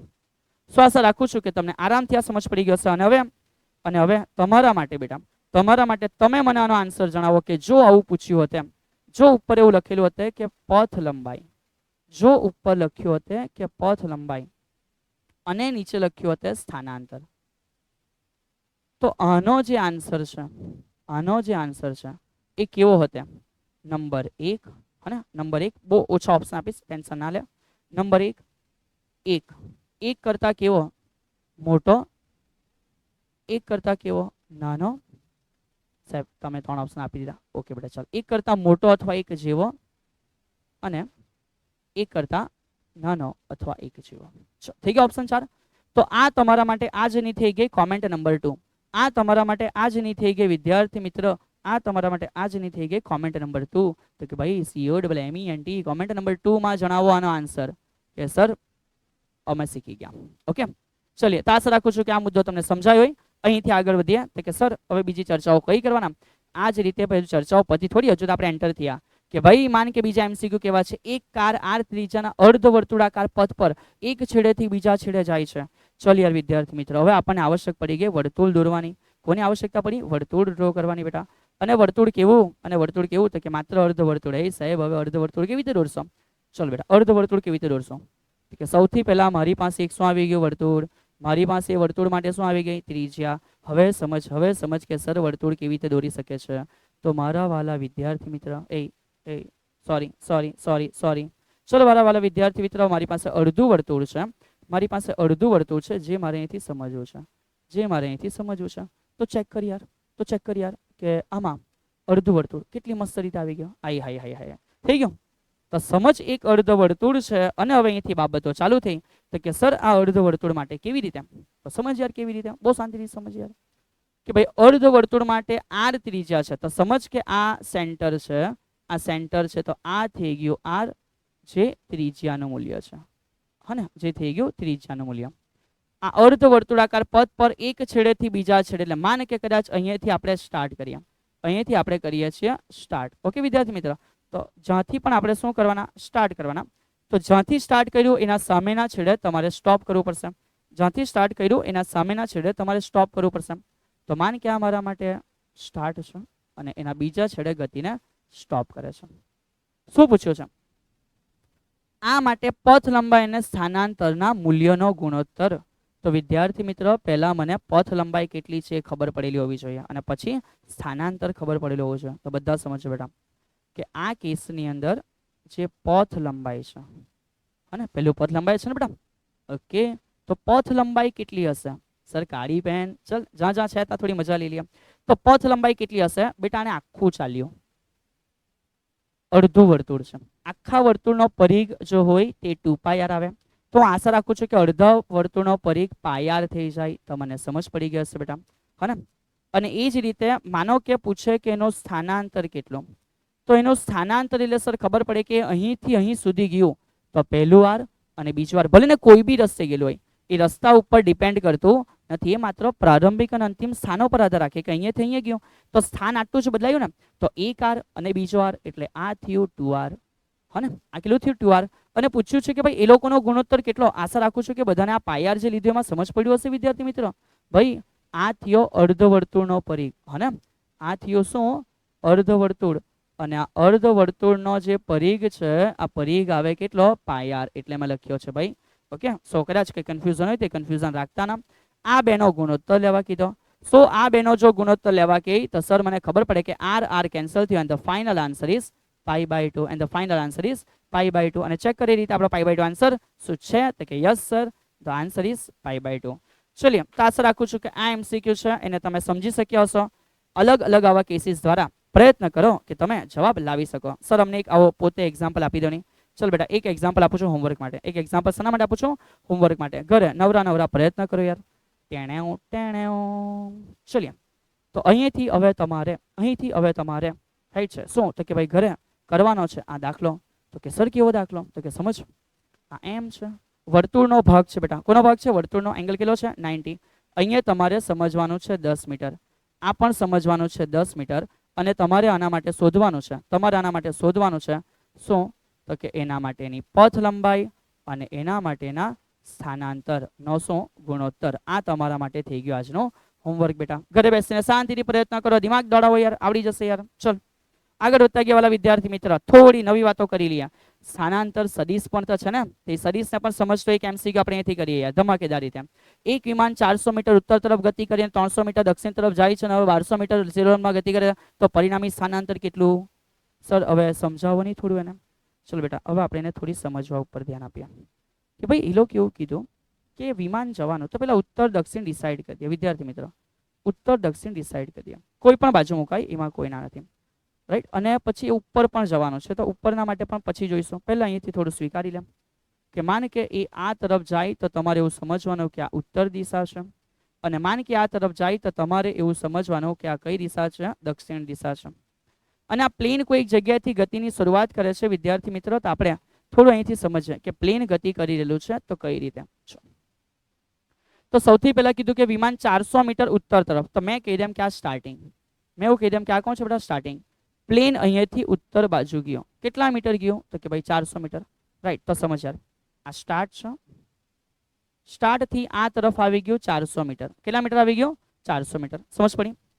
હવે પાછું તો કે ભાઈ ત્યાં તો ગયું, પછી પાછું 300 મીટર દક્ષિણ તરફ, એટલે તો કે ભાઈ આ જે આ બાજુ ગયેલું હતું એ પૂરું કરી દઈને વાત પૂરી થઈ ગઈ, અને અહીંયાથી આવી ગયું આ બાજુ સાહેબ કેટલું, તો કે આ બાજુ આવી ગયું 300 મીટર. ચાલ એટલે હવે અહીંયા પહોંચ્યો, બહુ શાંતિથી સમજો બેટા, કે એ 400 માંથી અહીંયા પહોંચી ગયો, એટલે એ આ બાજુ આવી ગયો કેટલા મીટર, 300 મીટર. કેટલા મીટર, 300 મીટર. અને હવે કીધું, અને એવું કીધું કે પહેલા ઉત્તરમાં 400 ગયું, પછી ઉત્તરથી દક્ષિણ બાજુ 300 આવી ગયું, પછી એવું કીધું કે એ શિરોલંબ ગતિ કરે કેટલી, 1200 મીટર. તો બેટા અહીંયા અટક્યું નહીં, અહીંયા અટક્યું નહીં, હજુ અહીંથી ઉપર જવાનું, તો કે સાહેબ ઉપર એટલે કેટલેક ઉપર જવાનું, ચાલ સમજ યાર, શાંતિથી સમજ. તો એ અહીંથી ઉપર ગયો વિદ્યાર્થી મિત્ર, કેટલું ઉપર ગયો, તો કે ભાઈ જે ઉપર ગયો ને આ તરફ એ 1200 મીટર ગયો. અને જો અહીં પ્લેન પહોંચ્યું હોય તો સમજ કે અહીં એનું અંતિમ સ્થાન છે. અહીં એનું કયું સ્થાન છે, અંતિમ સ્થાન છે. પૂછ્યું છે સ્થાનાંતર કોને કહેવાય, તો વાલા વિદ્યાર્થી મિત્ર, વાલા વિદ્યાર્થી મિત્ર, તમને આઈડિયા આવી જવો જોઈએ કે સર જે પણ સ્ટાર્ટિંગ પોઝિશન હોય ને, જે પણ સ્ટાર્ટિંગ પોઝિશન હોય ત્યાંથી જે અંતિમ પોઝિશન છે ને, આ જે વસ્તુ છે એને અમારી જિંદગીમાં સ્થાનાંતર કીધું છે. શું કીધું છે, સ્થાનાંતર. ક્યાંથી કોણ ક્યાં ગયું એના ઉપર આધાર નહીં રાખે, સ્ટાર્ટિંગ અને એન્ડિંગ બેની વચ્ચેના અંતર ઉપર આધાર રાખે, એને અમે શું કીધું છે, સ્થાનાંતર કીધું છે. તો સર હવે અમે આ કેવી રીતે શોધશું, ચલ યાર બિલકુલ ટેન્શન ના લે. અહીંયા ખૂણો કેટલો બન્યો, 90. આ ડિસ્ટન્સ કેટલું હશે, તો કે આખું 400 થયું, એમાંથી આ 300 નીકળી ગયું, તો સર આ જે ભાગ છે ને એ અમને ખબર પડે કે 100 મીટર હશે. આ ભાગ કેટલો છે, 1200 છે. તને શું જોઈએ, સ્થાનાંતર. પાયથાગોરસનો પ્રમેય કામ લાગે કે ના લાગે, લાગે સર. ચલ એટલે હવે મેં લખું છું કે ભાઈ જે સ્થાનાંતર મને જોઈએ છે, આ સ્થાનાંતર એટલે એકચ્યુઅલમાં કર્ણ બની ગયો. કર્ણ એટલે બાકીની બે બાજુના વર્ગોનો સરવાળો, જેમાં અહીંયા 100 છે ને એ 1200 છે, એટલે મેં કહી શકું કે 100 નો વર્ગ વત્તા વિદ્યાર્થી મિત્ર કેટલાનો વર્ગ, 1200 નો વર્ગ. આશા રાખું છું કે તમે આરામથી આ બધી ગણતરીઓ કરી શકશો. બોલો હા કે બોલો ના બેટા. 100 નો વર્ગ 10,000, 1200 નો વર્ગ 12 12 144, પાછળ બીજા કેટલા મીંડા, 4 મીંડા, પછી કેલ્સીમાં પ્લસ દબાવ, પછી વર્ગમૂળ દબાવ. આવું કરવાથી તમારો જવાબ આવશે નિયરલી ઇક્વલ ટુ બેટા 1204.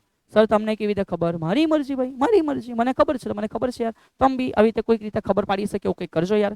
તો સમજ કે તમારો જવાબ આની આજુબાજુ આવ્યો છે, અને તમને પૂછ્યું છે કે સ્થાનાંતર કેટલું. લેવ સાહેબ તમારો જવાબ ખોટો, આન્સર ના આવ્યો. બેટા જે દિવસ આવું થાય એક્ઝામની અંદર પણ તે દિવસે ધ્યાન રાખવાનું છે, નિયરલી ઇક્વલ ટુ છે, નજીક નજીક છે, એ તમારા માટે તમારો જવાબ હશે. તેથી અત્યારે હું એ રીતે કહું છું કે જો 1204 તો એ આ લોકોની નજીક તો છે જ નથી વિદ્યાર્થી મિત્ર, 1200 ની નજીક છે. સો એ રીતે આ મારો આન્સર થાય. સો સરે જે કીધું છે ને કે જે દિવસે જવાબ એક્ઝેક્ટ નહીં પણ નજીક નજીક આવે તો બસ એ જ કન્સિડર કરવાનું કે જે નજીક નજીક હોય એ મારો આન્સર હોય. આશા રાખું છું કે આજે સમજાવ્યું છે, આજે દાખલો છે એણે ઘણી બધી અલગ અલગ બાબતો પણ તમારા મગજની અંદર ક્લિયર કરી હશે. ચલો વિદ્યાર્થી મિત્ર થોડું આગળ વધ્યા. સર હવે શું શીખવાના, અરે હજુ MCQ કહાં પત્યા યાર, હજુ MCQ કહાં પત્યા યાર.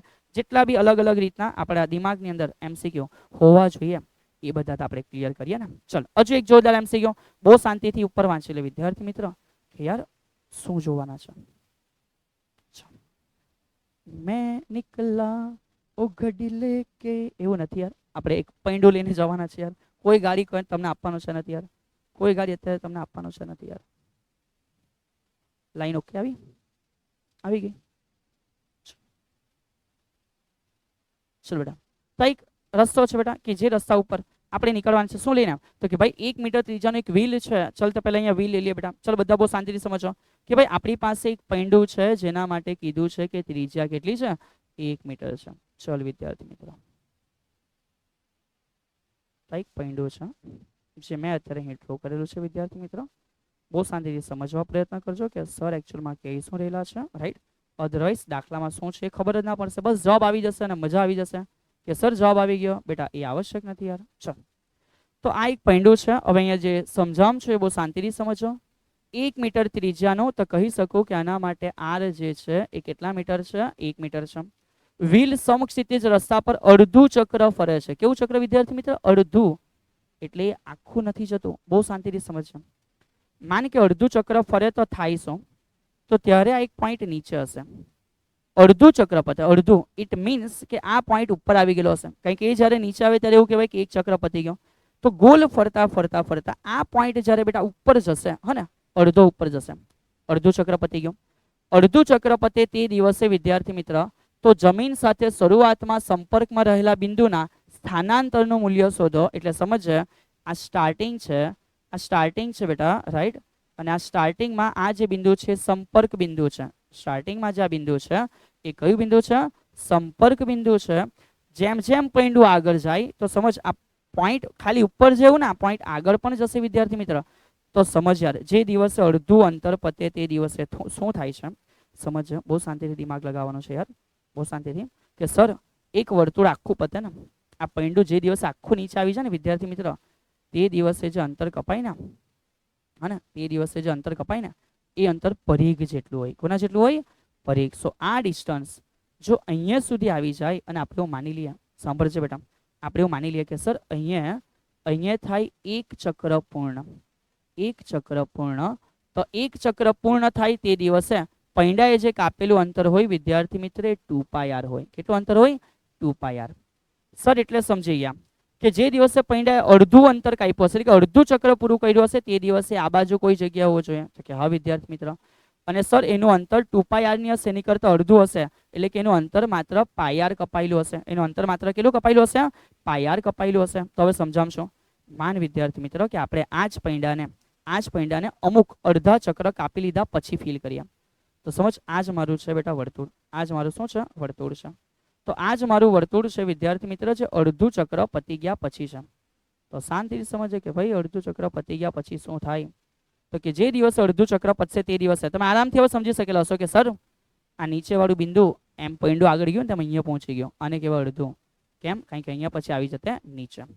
તો આ મારું બિંદુ હતું સ્ટાર્ટિંગમાં સંપર્ક, જે હવે ગતિ કરતા કરતા અહીંયા આવી ગયો. તો આ જે સંપર્ક બિંદુ હતું ને એનું અંતિમ સ્થાન છે. કયું સ્થાન છે? અંતિમ સ્થાન છે. અને વિદ્યાર્થી મિત્ર જેવી રીતે આખું અંતર અહીંયા સુધી 2πr, તેનું અડધું અંતર આટલું, આ અંતર જે છે કપાયેલું હશે, આ અંતર કેટલું હશે? πr. કેટલું અંતર હશે? πr. અને તમને આપ્યું છે કે આ ત્રિજ્યા છે. તો એ જ બાબત મેં પણ તમને સમજાવું છું કે જો એ ત્રિજ્યા હોય વિદ્યાર્થી મિત્ર, જો એ ત્રિજ્યા હોય તો ચેક કર, આટલું જે ડિસ્ટન્સ બને, આટલું જે ડિસ્ટન્સ બને, ત્રિજ્યા 2 વાર છે, ડબલ થઈ ગયો. તમે એવું કહી શકો કે આ જે ડિસ્ટન્સ હશે વિદ્યાર્થી મિત્ર, આ ડિસ્ટન્સ હશે 2r હશે. કેવું હશે? 2r. ત્રિજ્યા અને પાછી ત્રિજ્યા. મને શું પૂછ્યું છે? મને પૂછ્યું છે કે સંપર્ક પોઈન્ટ અને એનું અંતિમ સ્થાન અડધા ચક્ર પછી. રાઈટ? કેવા ચક્ર પછી બેટા? અડધા ચક્ર પછી. અડધાની અડધા, હાફ સર્કલ બેટા લખી દે. કેવું સર્કલ? Half circle.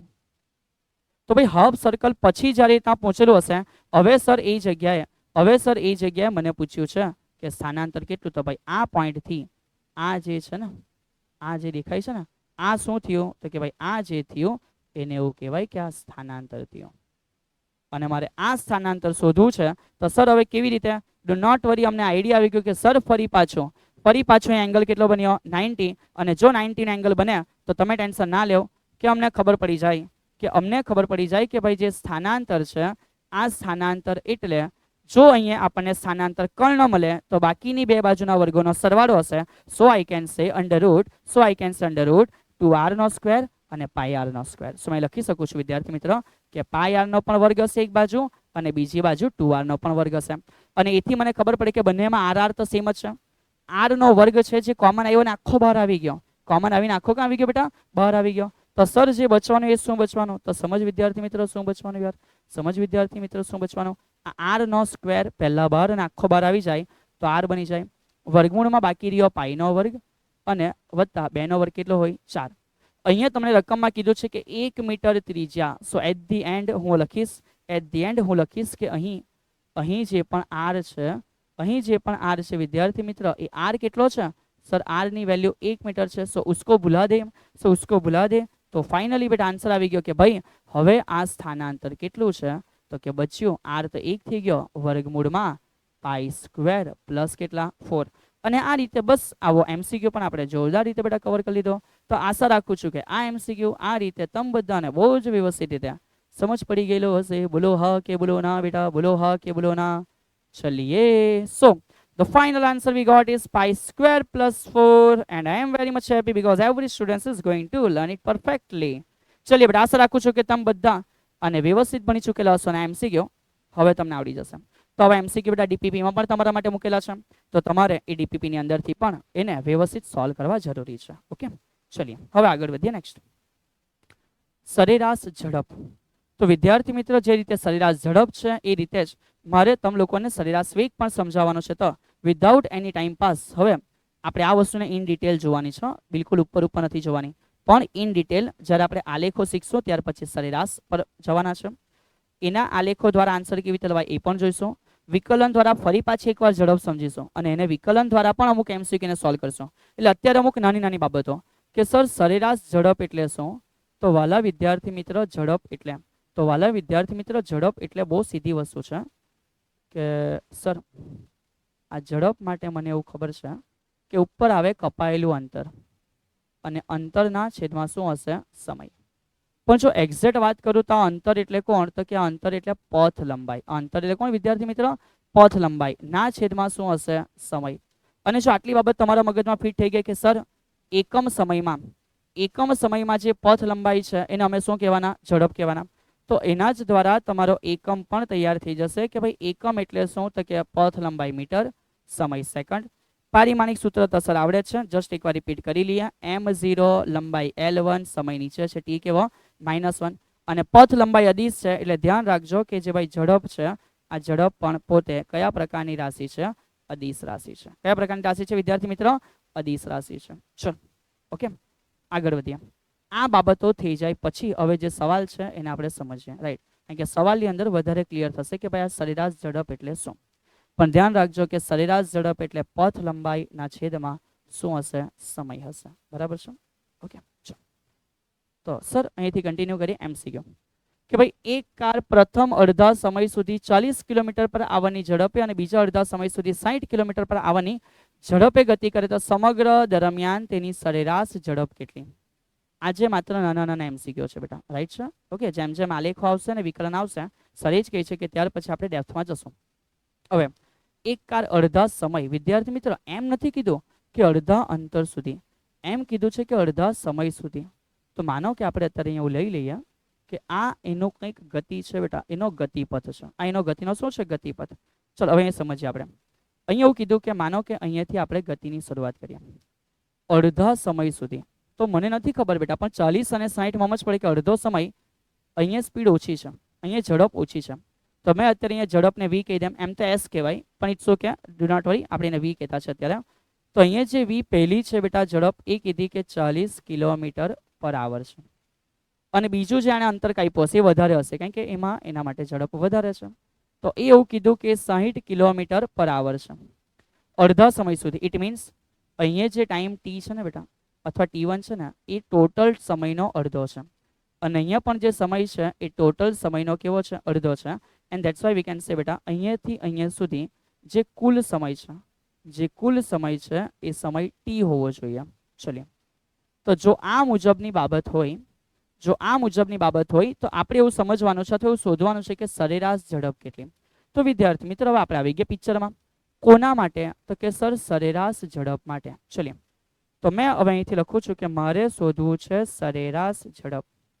તો આ સરેરાશ ઝડપ માટે સરે કીધું એ પ્રમાણે ઉપર મારા માટે કપાયેલું કુલ અંતર એટલે કે પથ લંબાઈ હશે અને નીચે મારા માટે લાગેલો શું હશે? કુલ સમય હશે.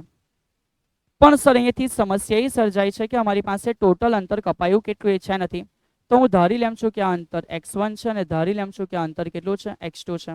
સો મેં કહી શકું કે કપાયેલું કુલ અંતર x1 + x2 છે અને આ અંતરો કાપવા પહેલા સમય t1 અને પછી t2 હતો પણ બેનો સરવાળો તો t છે. છતાં બી સર લખે છે કે પહેલાનો સમય t1 અને બીજાનો સમય શું હતો? t2 હતો. સર હવે કઈ રીતે? તો હવે એ રીતે સમજ કે આ સરેરાશ ઝડપ માટે તને ઇન્ડિવિજ્યુઅલી એ બી તો ખબર પડે કે ઝડપ એટલે અંતરના છેદમાં સમય. તો અંતર એટલે ઝડપ ગુણ્યા શું હશે? સમય. કોઈ ઝડપને s લખે કોઈ ટેન્શન નથી, લખી શકાય. તો મેં આ d એટલે કે જે અંતર છે વિદ્યાર્થી મિત્ર, d એટલે કે અંતર છે. હવે અંતરને આપણે x કહીએ તો કોઈ ફેર પડતો નથી. તો અંતર માટે લખી શકું vt. શું લખી શકું અંતર માટે? vt. તો પહેલું અંતર એટલે v1 t1 અને બીજું અંતર એટલે v2 t2 અને છેદમાં ટોટલ ટાઈમ કેટલો છે? t છે. જો આપણે અહીંથી કિંમતો મૂકીને ચેક કરીએ તો સર કિંમત એવી છે કે v1 નું જે મૂલ્ય છે ચેક કરો એ 40 છે. ચલીએ, v1 નું મૂલ્ય કેટલું છે? 40 છે. સર t1 પહેલો સમય કેટલો છે? t/2. સમય કેટલો છે? t/2 છે. સર વત્તા બીજી v2 જે ઝડપ છે 60 છે અને જે સમય છે એ t/2 છે અને ટોટલ સમય કેટલો છે? t છે. તો બહુ સરળતાથી હવે તમે સમજી શકો, બહુ સરસ સમજો કે t/2 બંનેમાં છે, t/2 બંનેમાં છે. 40 અને 60 નો સરવાળો 100 થાય અને ભાગ્ય ઓલરેડી t છે. અને વિદ્યાર્થી મિત્ર t/2 બંનેમાં કોમન છે ને મેં બહાર કાઢી લીધા. 40 અને 60 નો સરવાળો 100 થાય ભાગ્યા t છે. t કેન્સલ તો 100 ના છેદમાં 2, 100 ના છેદમાં 2. તો તમે આરામથી સમજી શકો કે જે જવાબ છે એ 50 એકમોમાં કોઈ બદલાવ નથી, કિલોમીટર પર આવર. અને આ રીતે વિદ્યાર્થી મિત્રો આપણો જવાબ તૈયાર થાય કે સરેરાશ ઝડપ કેટલી હોવી જોઈએ? તો કે 50 કિલોમીટર પર આવર હોવી જોઈએ. આશા રાખું છું કે આ જે તમને સમજાવ્યો છે કે MCQ સમજ પડ્યો હશે. આપણે હજુ પ્રારંભિક લેવલ ઉપર વિદ્યાર્થી મિત્રો કામ કરી રહ્યા છે. આ જે ફોકસ એટલો છે કે વેગ પ્રવેગ આ બધી બાબતો તમે એકવાર વ્યવસ્થિત રિકોલ કરી લો. ચલ, થોડી કન્ડિશન બદલાઈ ગઈ. આગળ MCQ ની કન્ડિશન અને MCQ ની કન્ડિશન સમજ. એક વાહન L અંતરમાંથી અડધું અંતર V1 ઝડપથી, ટોટલ અંતર L છે, અડધું શું? અડધું અંતર આપી દીધું. પેલા MCQ માં અડધો સમય હતો. તો વિદ્યાર્થી મિત્ર L માંથી અડધું અંતર V1 થી અને બાકીનું અડધું અંતર V2 થી કાપે. હવે તમે એના માટે શું શોધો? સરેરાશ ઝડપ. તો ખેલ એ જ છે પણ ગણતરી અલગ છે. વિદ્યાર્થી મિત્ર ખેલ એ જ છે પણ ગણતરી અલગ છે. સર હવે એવું કીધું છે કે જે ટોટલ ડિસ્ટન્સ છે એમાંથી ટોટલમાંથી કેવું? તો કે સર જે ટોટલ છે ને એમાંથી હવે કમ્પ્લીટલી હાફ કરી દીધું. તો સમજ આટલો ભાગ બરાબર. આ અંતરને આપણે આશા રાખીએ કે અડધું છે એટલે x/2 કહી શકાય, પણ આપણે x1 જ કહેતા છે કે x1 એટલે કે x/2 અડધું અંતર, અને બીજું x2 એટલે કે એ પણ x/2 જ અડધું અંતર છે. એમાં પહેલા માટે જે ઝડપ છે v1 છે અને બીજા માટે જે ઝડપ છે v2 છે. ધારી લે કે સમય ખબર નથી પણ એ t1 છે ને અહીંયા પણ સમય ખબર નથી પણ માન કે t2 છે, અને બંનેનો ભેગો થઈને ફરી પાછો જે કુલ સમય બને t1 + t2 છે. તો વિધાઉટ એની કન્ફ્યુઝન આપણે અહીંયાથી સોલ્યુશન તરફ આગળ વધીએ એટલે તમે સમજી શકો કે સર પૂછ્યું છે સરેરાશ ઝડપ, તો સરેરાશ એ જ લખીએ છીએ કે ભાઈ સરેરાશ ઝડપ એટલે શું? ફરી પાછું એકનો એક કે સરેરાશ ઝડપ એટલે સર ઉપર આવે કાપેલા કુલ અંતરના છેદમાં શું આવશે? સમય. અહીંયા કાપેલું કુલ અંતર x1 અને x2 અડધું અડધું. કેવું વિદ્યાર્થી મિત્રો? અડધું અડધું. પણ જે બી છે ટોટલ અંતર તો x જ થયું ને. તો જે કાપેલું જે ટોટલ અંતર છે અહીંયા કીધું છે કે L છે. કેટલું છે? L. સો અહીંયા x1 x/2 કરતા મેં લખી દેમ L/2 અને અહીંયા પણ લખી દેમ L/2. તેમાં કોઈ ઇશ્યુ નથી કે જેથી ખબર પડે કે જે ટોટલ ડિસ્ટન્સ આટલું થવાનું એ ટોટલ ડિસ્ટન્સ કેટલું છે? L છે. તો અંતર તો હું ડાયરેક્ટ લખી દેમ કે ટોટલ L અંતર કાપવાના છે, પણ એ કાપવા માટે સમય કેટલો ખબર ન હતો એટલે ધાર્યો કે પહેલામાં t1 અને બીજામાં t2. સો મેં એ ધાર્યું છે કે t1 પ્લસ શું હશે? t2. હવે જે નથી ખબર એની કિંમત મૂકવાની. જે રીતે આ MCQમાં ચેક કર, આપણને સમય અંતર માટેની કોઈ બાબત નહીં ખબર હતી તો આપણે અંતરની કિંમત મૂકેલી. એવી રીતે આપણને સમય વિશે કોઈ બાબત નથી આપી તેથી મેં સમયની કિંમત મૂકું છું. કેવી રીતે? તો એ જ વસ્તુ છે કે v બરાબર અંતર જે છે એ અંતર x ના છેદમાં સમય t હોય. તેથી હવે સમય t માટે મેં x ના છેદમાં શું લખી શકું? v. તો સમજ અહીંયા હું શું કરું છું વિદ્યાર્થી મિત્ર કે સર આના પછી આપણે એવું કહી શકીએ કે L ના છેદમાં t no meaning x/v. x એટલે કે પહેલા કેસમાં x1 તેનું અંતર v, એનો વેગ v1, અને બીજા કેસમાં સમય એટલે તો કે એનું અંતર ના છેદમાં એનો વેગ કયો હશે? v2. ઓકે, પણ ભલે x1 હોય કે x2 હોય બંને છે તો સેમ જ. કેટલા? L/2. કેટલા છે? L/2. તો તેથી એ મુજબ અહીંયાથી જે સમજાવું છું એ સમજ કે જે આગળનો સ્ટેપ છે શું તૈયાર થયો? તો કે સર આ તો L જ છે, x1 ની કિંમત છે L/2 અને આ થઈ ગયું v1, વત્તા x2 ની જે કિંમત છે એ L/2 અને આ થઈ ગયું v2. બંનેનો L કોમન નીકળે અને બહાર જશે. તેથી આગળનો સ્ટેપ સમજ વિદ્યાર્થી મિત્રો. આ તો L છે જ, અહીંયા બંનેનો L અથવા તો માની કે L/2 કોમન નીકળી જાય, આ L/2 કોમન નીકળી જાય. અહીંયા બચે 1/v1 પ્લસ 1/v2. આશા રાખું છું કે તમે સમજી રહેલા હશો. રાઈટ, અહીંયાથી આગળ વધારીએ તો કે સર હવે અહીં શું થશે? તો સમજ અહીં શું થશે? ચલ ઇધર આવીશું. તો સર હવે અહીંથી આગળ જે થવાનું છે એને સમજીએ કે આ જે આન્સર છે એમાં એવું છે કે ઉપર L છે, નીચે L/2 છે. અહીં લસા જો લેવાય તો v2 પ્લસ v1, નીચે બેનો ગુણાકાર v1 ઇન્ટુ શું થશે? v2. And finally we get L cancel out. L શું થઈ ગયા? કેન્સલ આઉટ થઈ ગયા. તો બેટા L અને L જતો રહેતા 2v1 v2 જે છેદમાં છે અંશમાં આવી ગયા. સો 2v1 v2 ના છેદમાં સર બે જણા રહી ગયા v1 પ્લસ v2, અને આ જે આવી ગયો એ મારા માટે ફાઇનલ આન્સર આવ્યો સાનો? સરેરાશ ઝડપનો બેટા 2v1 v2 ના છેદમાં v1 પ્લસ v2. ચલો, તો આશા રાખું છું કે બંને પ્રકારના કેસીસ આપણે લઈ લીધા છે કે એકવાર અંતર અલગ અલગ કપાયેલા હોય તો શું, અને એકવાર સમય અલગ અલગ લાગેલો હોય તો શું. એટલે બંને માટે આપણે આ રીતે એક સમીકરણ પણ જનરેટ કરવા પ્રયત્ન કર્યો અને એના MCQને પણ બેટા સોલ્વ કરવા પ્રયત્ન કર્યો. વધારેમાં થાય શું? કોઈ રકમ બદલાય તો ઇટ્સ ઓકે, કોઈ રકમ બદલાય તો તમારાથી થવો જોઈએ. બરાબર છે? આગળ વધીએ. નેક્સ્ટ શું સમજવાના? તો કે હવે સરેરાશ વેગ સમજવાના. તો કે સર વેગ એટલે ડિફરન્સ એમ તો તમને ખબર હશે, પણ જણાવશું કે એકચ્યુઅલમાં તમે જ્યારે સરેરાશ વેગની વાતો કરી હશે તો ફરી પાછું એવું છે કે સર અંતરના છેદમાં શું હોય? સમય. પણ સર ડિફરન્સ એ છે કે અહીંયા અંતરમાં અંતર કયું છે? તો કે હવે પથ લંબાઈ નથી વિદ્યાર્થી મિત્ર, એ સ્થાનાંતર ના છેદમાં શું હશે? સમય.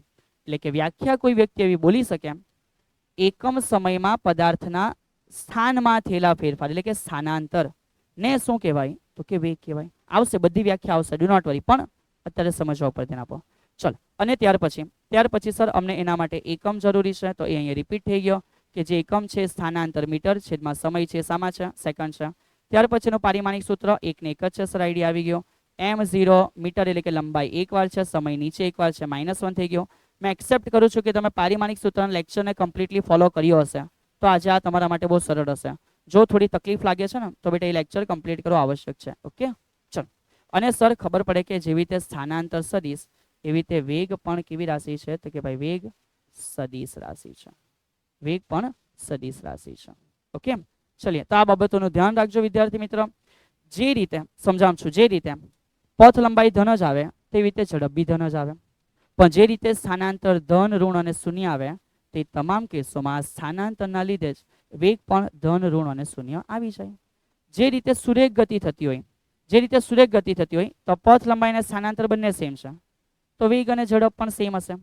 પણ માન કે સુરેખ ગતિ નથી, તો જે સ્થાનાંતર છે નાનું હોય અને પથ લંબાઈ મોટી હોય, સિમિલર. તો સુરેખ ગતિ ના હોય તો વેગ નાનો હોય અને ઝડપ કેવી હોય? મોટી હોય. થઈ જશે. તો એક ને એક જ વસ્તુ છે, પણ જસ્ટ ઘુમાવીને આના માટે પણ લખ્યું હોય તો લખી શકાય. ચલીએ, તો આગળ વધીએ કે સર સરેરાશ વેગ માટે મને સમીકરણ યાદ આવી ગયું છે, વ્યાખ્યા આપણે કરવાના છે. તો હવે આપણે એ ઓરિએન્ટેડ બેટા જોવાના. સમજો શું જોવાના? આકૃતિમાં દર્શાવ્યા અનુસાર સાહેબ આકૃતિ કાં છે? કીડી ગતિ કરતી છે. મે બી બેટા કદાચ આ કીડી આકૃતિ ખાઈ ગયેલી હોય યાર, મને શું ખબર હોય યાર. ચલ બેટા સમજ યાર કે ભાઈ આકૃતિમાં દર્શાવ્યા અનુસાર, માન કે આકૃતિ બેટા તમારી સામે આવી ગઈ. એક કીડી 1 મીટર ત્રિજ્યાના, ચલો બેટા એના માટે આપણે સેન્ટર લઈ લીધું, એની ત્રિજ્યા લઈ લીધી, અને આપેલું છે કે એક કીડી કેટલા? તો કે એક કીડી કેટલા બેટા? તો કે સાહેબ એક કીડી 1 મીટર ત્રિજ્યા, સો r બરાબર 1 મીટર. 1 મીટર ત્રિજ્યા વર્તુળના માર્ગ પર P થી Q પર, તો માન કે બેટા આ બિંદુ P છે, અને માની લે કે આ જગ્યાએ જે બિંદુ છે કોણ છે? Q છે. ધારી લે કે જે ખૂણો છે એ કેટલા અંશ છે? 60 અંશ છે. કેટલા અંશ છે વિદ્યાર્થી મિત્ર? 60 અંશ છે. ચલો આગળ વધીએ. આ માટે તે 1 મિનિટનો સમય લે. આય હાય હાય હાય ભાઈ, इतनी सी छोटी दूरी के लिए, इतनी सी छोटी दूरी के लिए उस बिचारी ने वक्त ले लिया 1 મિનિટ. ચલ બેટા કાંઈ બી તમારે એની રાહ જોવાની હતી, તો અહીંયા સમય ટી આપ્યો છે 1 મિનિટ યાર. સમય ટી આપ્યો છે 1 મિનિટ. સર 1 મિનિટ એટલે ખબર પડી જાય કે 60 સેકન્ડનો સમય લીધો હશે. બહુ હોશિયાર વિદ્યાર્થી યાર, બહુ સરસ યાર. તો કીડી માટે સરેરાશ વેગ કેટલો? ઝડપ ના પૂછી વિદ્યાર્થી મિત્ર, વેગ પૂછ્યો. અને જે દિવસે મને સરેરાશ વેગ પૂછે સર મને ખબર પડે કે ઉપર શું હશે? ઉપર હશે પથ લંબાઈના સ્થાનાંતર. તો ઉપર હશે સ્થાનાંતર ના છેદમાં શું હશે? સમય. તો મારા વિદ્યાર્થી મિત્ર બહુ શાંતિથી સમજજો. અહીંયા ખૂણો 60 છે. જો ખૂણો 60 હોય અને સર આ એક લાઈન ડ્રો કરે ને, તો ધ્યાન રાખજે કે આવું કરવાથી શું થયું હશે? આ પણ 1 મીટર, આ પણ ત્રિજ્યા 1 મીટર, અને આ એક સમબાજુ ત્રિકોણ બની ગયેલો હશે 60 60 60. તો આ જે જગ્યા દેખાય છે ને બેટા, એ પણ 1 મીટર હશે. સમજાયું? તો હવે મારે સ્થાનાંતર લેવાનું છે, નહીં કે પથ લંબાઈ. તો કીડીએ કાપેલું અંતર આટલો ભાગ છે, આપણને એનું કામ નથી, એનું સ્થાનાંતર કેટલું છે? 1 મીટર. તો એટલે મેં લવા કે એનું સ્થાનાંતર કીડીનું કેટલું છે? 1 મીટર. સમય લાગ્યો એને 60 સેકન્ડ. તો જવાબ આવી ગયો 1/60 મીટર પર સેકન્ડ બેટા. 1/60 મીટર પર સેકન્ડ. એટલે મારી પાસે શું એવો જવાબ છે? તો કે યસ અવેલેબલ 1/60. પણ સર જો આ જ કેસમાં સર અમને એવું કહી દેતા, રાઈટ, એક વિશિષ્ટ બોક્સ બનાવી દે. આ જ કેસમાં જો અમને એવું કહી દેતા, તો કે સર બતાવે છે કે હોમવર્કમાં શું છે, તો કે જો આ જ કેસમાં એવું કહી દેતા કે ઝડપ શોધો, તો રાઈટ છે. શું કહી દેતા આ કેસમાં વિદ્યાર્થી મિત્રો? ઝડપ શોધો એવું કહેતા. તો ઝડપ માટે તમારે એવું લેવું પડતે કે પથ લંબાઈ ના છેદમાં શું હશે? સમય. સમય બદલાયેલો નથી, પથ લંબાઈ બદલાયેલી છે. અને સર પથ લંબાઈ હું કેવી રીતે શોધામ? બેટા 60 અંશ એટલે છઠ્ઠો ભાગ. 60 અંશ એટલે છઠ્ઠો ભાગ. તો તારે વર્તુળના પરિઘનો છઠ્ઠો ભાગ લેવાનો પથ લંબાઈ માટે. ઝપકી ગયો? અને આજે આ ઘરે તમારે હોમવર્કમાં ગણવાનું છે. ઓકે, ચલીએ. સો આગળ વધતા ગયા. નેક્સ્ટ સર હવે પછી શું છે તો કે ભાઈ હવે સરેરાશ ઝડપ અને સરેરાશ વેગ વચ્ચેનો ભેદ સમજાવો. એ જ બાબતો અત્યાર સુધી બધી સર એક એક કરીને કહી ગયા કે સરેરાશ ઝડપ એટલે તો કે સાહેબ ઝડપ એટલે ઉપર શું આવે? પથ લંબાઈ. અને કોણ આવે બેટા? ઝડપ એટલે તો કે પથ લંબાઈ ના છેદમાં શું આવે તો કે સમય. અને સર એ રીતે જ ખબર પડે કે સરેરાશ વેગ એટલે શું તો કે ઉપર શું આવશે? સ્થાનાંતર ના છેદમાં શું આવી ગયેલું હશે તો કે સમય. યાર અને સ્થાનાંતર ના છેદમાં શું આવી ગયેલું હશે? સમય. બીજું સર શું ખબર પડે તો કે જે રીતે ઝડપ છે એ હંમેશા ધન આવે, એ રીતે જે વેગ છે એ ધન પણ હોય, એ ઋણ પણ હોય અને એ શૂન્ય પણ હોય. અને એ જ વસ્તુ ઇન્ક્લુડ આપણે કરી લેતા છે કે ભાઈ આ જે આન્સર છે, આ જે આન્સર છે કોનો? ઝડપનો, એ કેવો છે તો કે ધન. વાય? બીકોઝ એ અદિશ રાશિ છે. કેવી રાશિ છે? અદિશ રાશિ છે. જ્યારે ખબર પડે કે ભાઈ જે સ્થાનાંતર છે એના લીધે જે સરેરાશ વેગ છે, આ વેગ પોતે કઈ રાશિ છે? સદિશ રાશિ છે. ચલો, આટલી મેટર તો તમને ખબર હશે. હવે આપણે થોડી વાત કરી લઈએ કે ભાઈ એમસીક્યુની. કોની વાત કરી લઈએ? એમસીક્યુ. તો કે જો સુરેખ પથ, વિદ્યાર્થી મિત્ર સાંભળજે, કયો પથ છે? સુરેખ પથ. તો સુરેખ પથ માટે ધ્યાન રાખજે, સુરેખ પથ માટે ધ્યાન રાખજે કે જે ઝડપ હોય એ ઝડપ છે સુરેખ પથ માટે એ સરખી હોય. કોના જેવી? વેગ. પણ સુરેખ પથ ન હોય, પણ સુરેખ પથ ન હોય. તો સુરેખ પથ ન હોય તો એવા કેસોમાં ઝડપ જ વધારે હોય. કોના કરતા? વેગ કરતા. કેમ? કારણ કે પથ લંબાઈ વધારે હોય સ્થાનાંતર કરતા. આઈડિયા આવી ગયો બેટા? ચલો, તો આ અમુક નાની નાની મેટર જે તમારા લોકોના મગજમાં ફિટ હોવી જોઈએ, જે મેં તમને લોકોને અહીંથી સમજાવી છે. ચલી આગળ વધ્યા. આવી ગયા સર પ્રવેગને સમજવા માટે. કોને સમજવા બેટા? પ્રવેગને. સર પ્રવેગ એટલે બેટા એસ્લરેશન. શું છે? એસ્લરેશન એટલે એને દર્શાવાય એ વડે. પણ સર એને બીજી કઈ રીતે કહેવાય? તો બેટા ધ્યાન આપજો. પ્રવેગને એકદમ સીધી ભાષામાં સમજાવ ને તો પ્રવેગ માટે અત્યારે જે આધુનિક શબ્દ વપરાય છે, પ્રવેગ માટે જે આધુનિક તમે શબ્દ જોઈ લો છો બેટા, રાઈટ, સમજવા માટે. કયા માટે? સમજવા માટે હું તમને એક શબ્દ આપું છું કે સમજવા માટે પ્રવેગ માટે એક શબ્દ યાદ કરો. તમે બોલતા હશો કે પિકઅપ. કયો શબ્દ બોલતા હશો બેટા? પિકઅપ. હા સર, અમને આઈડિયા છે. આની પિકઅપ સારી છે, આની પિકઅપ ઓછી છે. કદાચ લુના ઉપર જાય ને સાહેબ તો ખબર નહીં કયા દિવસે પહોંચી જાય અને કયા દિવસે 50-60ની સ્પીડ આવે. પણ સર જો આજની કોઈ લેટેસ્ટ બાઇક આપી હોય તો 5 સેકન્ડમાં સર અમારો વેગ આવી જાય. તો બસ એ જ છે. પ્રવેગ એટલે વેગમાં થયેલો ફેરફાર. પ્રવેગ એટલે વેગમાં થયેલો ફેરફાર. તો સમજ, એક એક્ઝામ્પલ દ્વારા સમજાવ બેટા, એક એક્ઝામ્પલ દ્વારા સમજાવ. કેમ? માન કે અહીંયા એક પહેલું વ્હીકલ છે અને અહીંયા બીજું વ્હીકલ છે. આ બંને વ્હીકલ માટે સ્ટાર્ટિંગમાં વેગ કેટલો છે? 0. અને આના માટે પણ વેગ કેટલો છે? 0. બંને વેગ પ્રાપ્ત કરવાનો છે 100 નો વેગ. બંને વેગ પ્રાપ્ત કરવાનો છે વેગ કેનો? 100 નો. તો સમજ યાર, આને બી વેગ જોઈએ કેટલાનો? 100 નો. અને આને પણ વેગ જોઈએ કેટલાનો બેટા? 100 નો. બંનેના વેગમાં ફેરફાર થવો જોઈએ. માન કે એક લુના છે ને એક આજની લેટેસ્ટ બાઇક છે, જે તને ગમતી હોય, જે તારે ભવિષ્યમાં લેવી હોય. તો માન કે લુનામાં 0 થી 100 પર જે જતી નથી પણ માની લે કે 0 થી 100 ઉપર જવા માટે સમય લાગ્યો. સર કેટલો સમય લાગ્યો? 100 સેકન્ડનો. કેટલા સેકન્ડનો બેટા? 100 સેકન્ડ બેટા. 1.5 મિનિટ થઈ ગઈ. પછી કદાચ જઈને માન કે કદાચ એ 100 ઉપર આવી અને આજની નવી જે લેટેસ્ટ છે એ માત્ર 10 સેકન્ડમાં તમને 100 ઉપર મૂકી દીધા. તો એ જ સમજાવ બેટા કે વેગમાં બંનેનો ફેરફાર થયો, બંને 0 થી 100 અચીવ કર્યો. પણ આના માટે જે વેગનો ફેરફાર થયો કેટલો? તો કે સર 100. એ કરવા માટે જે સમય છે એ કેટલા સેકન્ડ? 100 સેકન્ડ. તો આ શું હતું? તો કે વેગ. આ શું હતું? તો કે સમય. અને એ રીતે કરવાથી મને જવાબ મળ્યો 1. જ્યારે એ જ વસ્તુ જો વિદ્યાર્થી મિત્રો મેં અહીં ગણતે તો અહીં મને ખબર પડતી કે જે વેગ છે એ તો 100 છે, પણ એ કરવા માટે સમય માત્ર કેટલો છે? તો કે 10 છે. એટલે મારો જે જવાબ આવ્યો 10 આવ્યો. એટલે કે આની કરતાં આની જે પિકઅપ છે, આની કરતાં આની જે પિકઅપ છે એ વધારે છે. આ પિકઅપ વાળો શબ્દ એટલે કે એનો પ્રવેગ કેવો છે? વધારે છે. લુના કરતાનો પ્રવેગ 10 ગણો છે. કેટલા ગણો છે? 10 ગણો. તો આશા રાખું કે તમે આરામથી આ એક્ઝામ્પલ દ્વારા પ્રવેગ શું છે મગજમાં ફિટ કર્યું હશે. હવે એના માટે સમજો કે ભાઈ પ્રવેગ માટે વ્યાખ્યા શું? તો કે એકમ સમયમાં. કેવા? એકમ સમયમાં. એકમ સમયમાં વેગમાં થયેલા ફેરફાર ને શું કહેવામાં આવે છે? તો કે ભાઈ પ્રવેગ કહેવામાં આવે છે. અને તેથી આ પ્રવેગ એ માટે મેં એવું લખી શકું કે ઉપર આવે વેગમાં થયેલો ફેરફાર ના છેદમાં શું આવશે વિદ્યાર્થી મિત્ર? સમય. ઉપર આવશે વેગમાં થયેલો ફેરફાર ના છેદમાં શું આવશે વિદ્યાર્થી મિત્ર? સમય. અને સર જો આટલું થઈ જાય તો આપણે શું કામ બાકી રાખવું કે ભાઈ આ પ્રવેગ માટે અમને જો એકમ બનાવવા કહે તો આઈડિયા આવી જાય કે જે વેગનો એકમ છે મીટર પર સેકન્ડ, સમયનો એકમ સેકન્ડ છે, એટલે આવી રીતે ના લખાય, આવી રીતે લખાય કે મીટર પર સેકન્ડનો સ્ક્વેર. સર આઈડિયા આવી ગયો. પારિમાણિક સૂત્ર પણ અમને બનાવતા આવડે. દળ લંબાઈ, દળ કશું નથી, લંબાઈ એક વાર છે, સમય નીચે 2 વાર છે.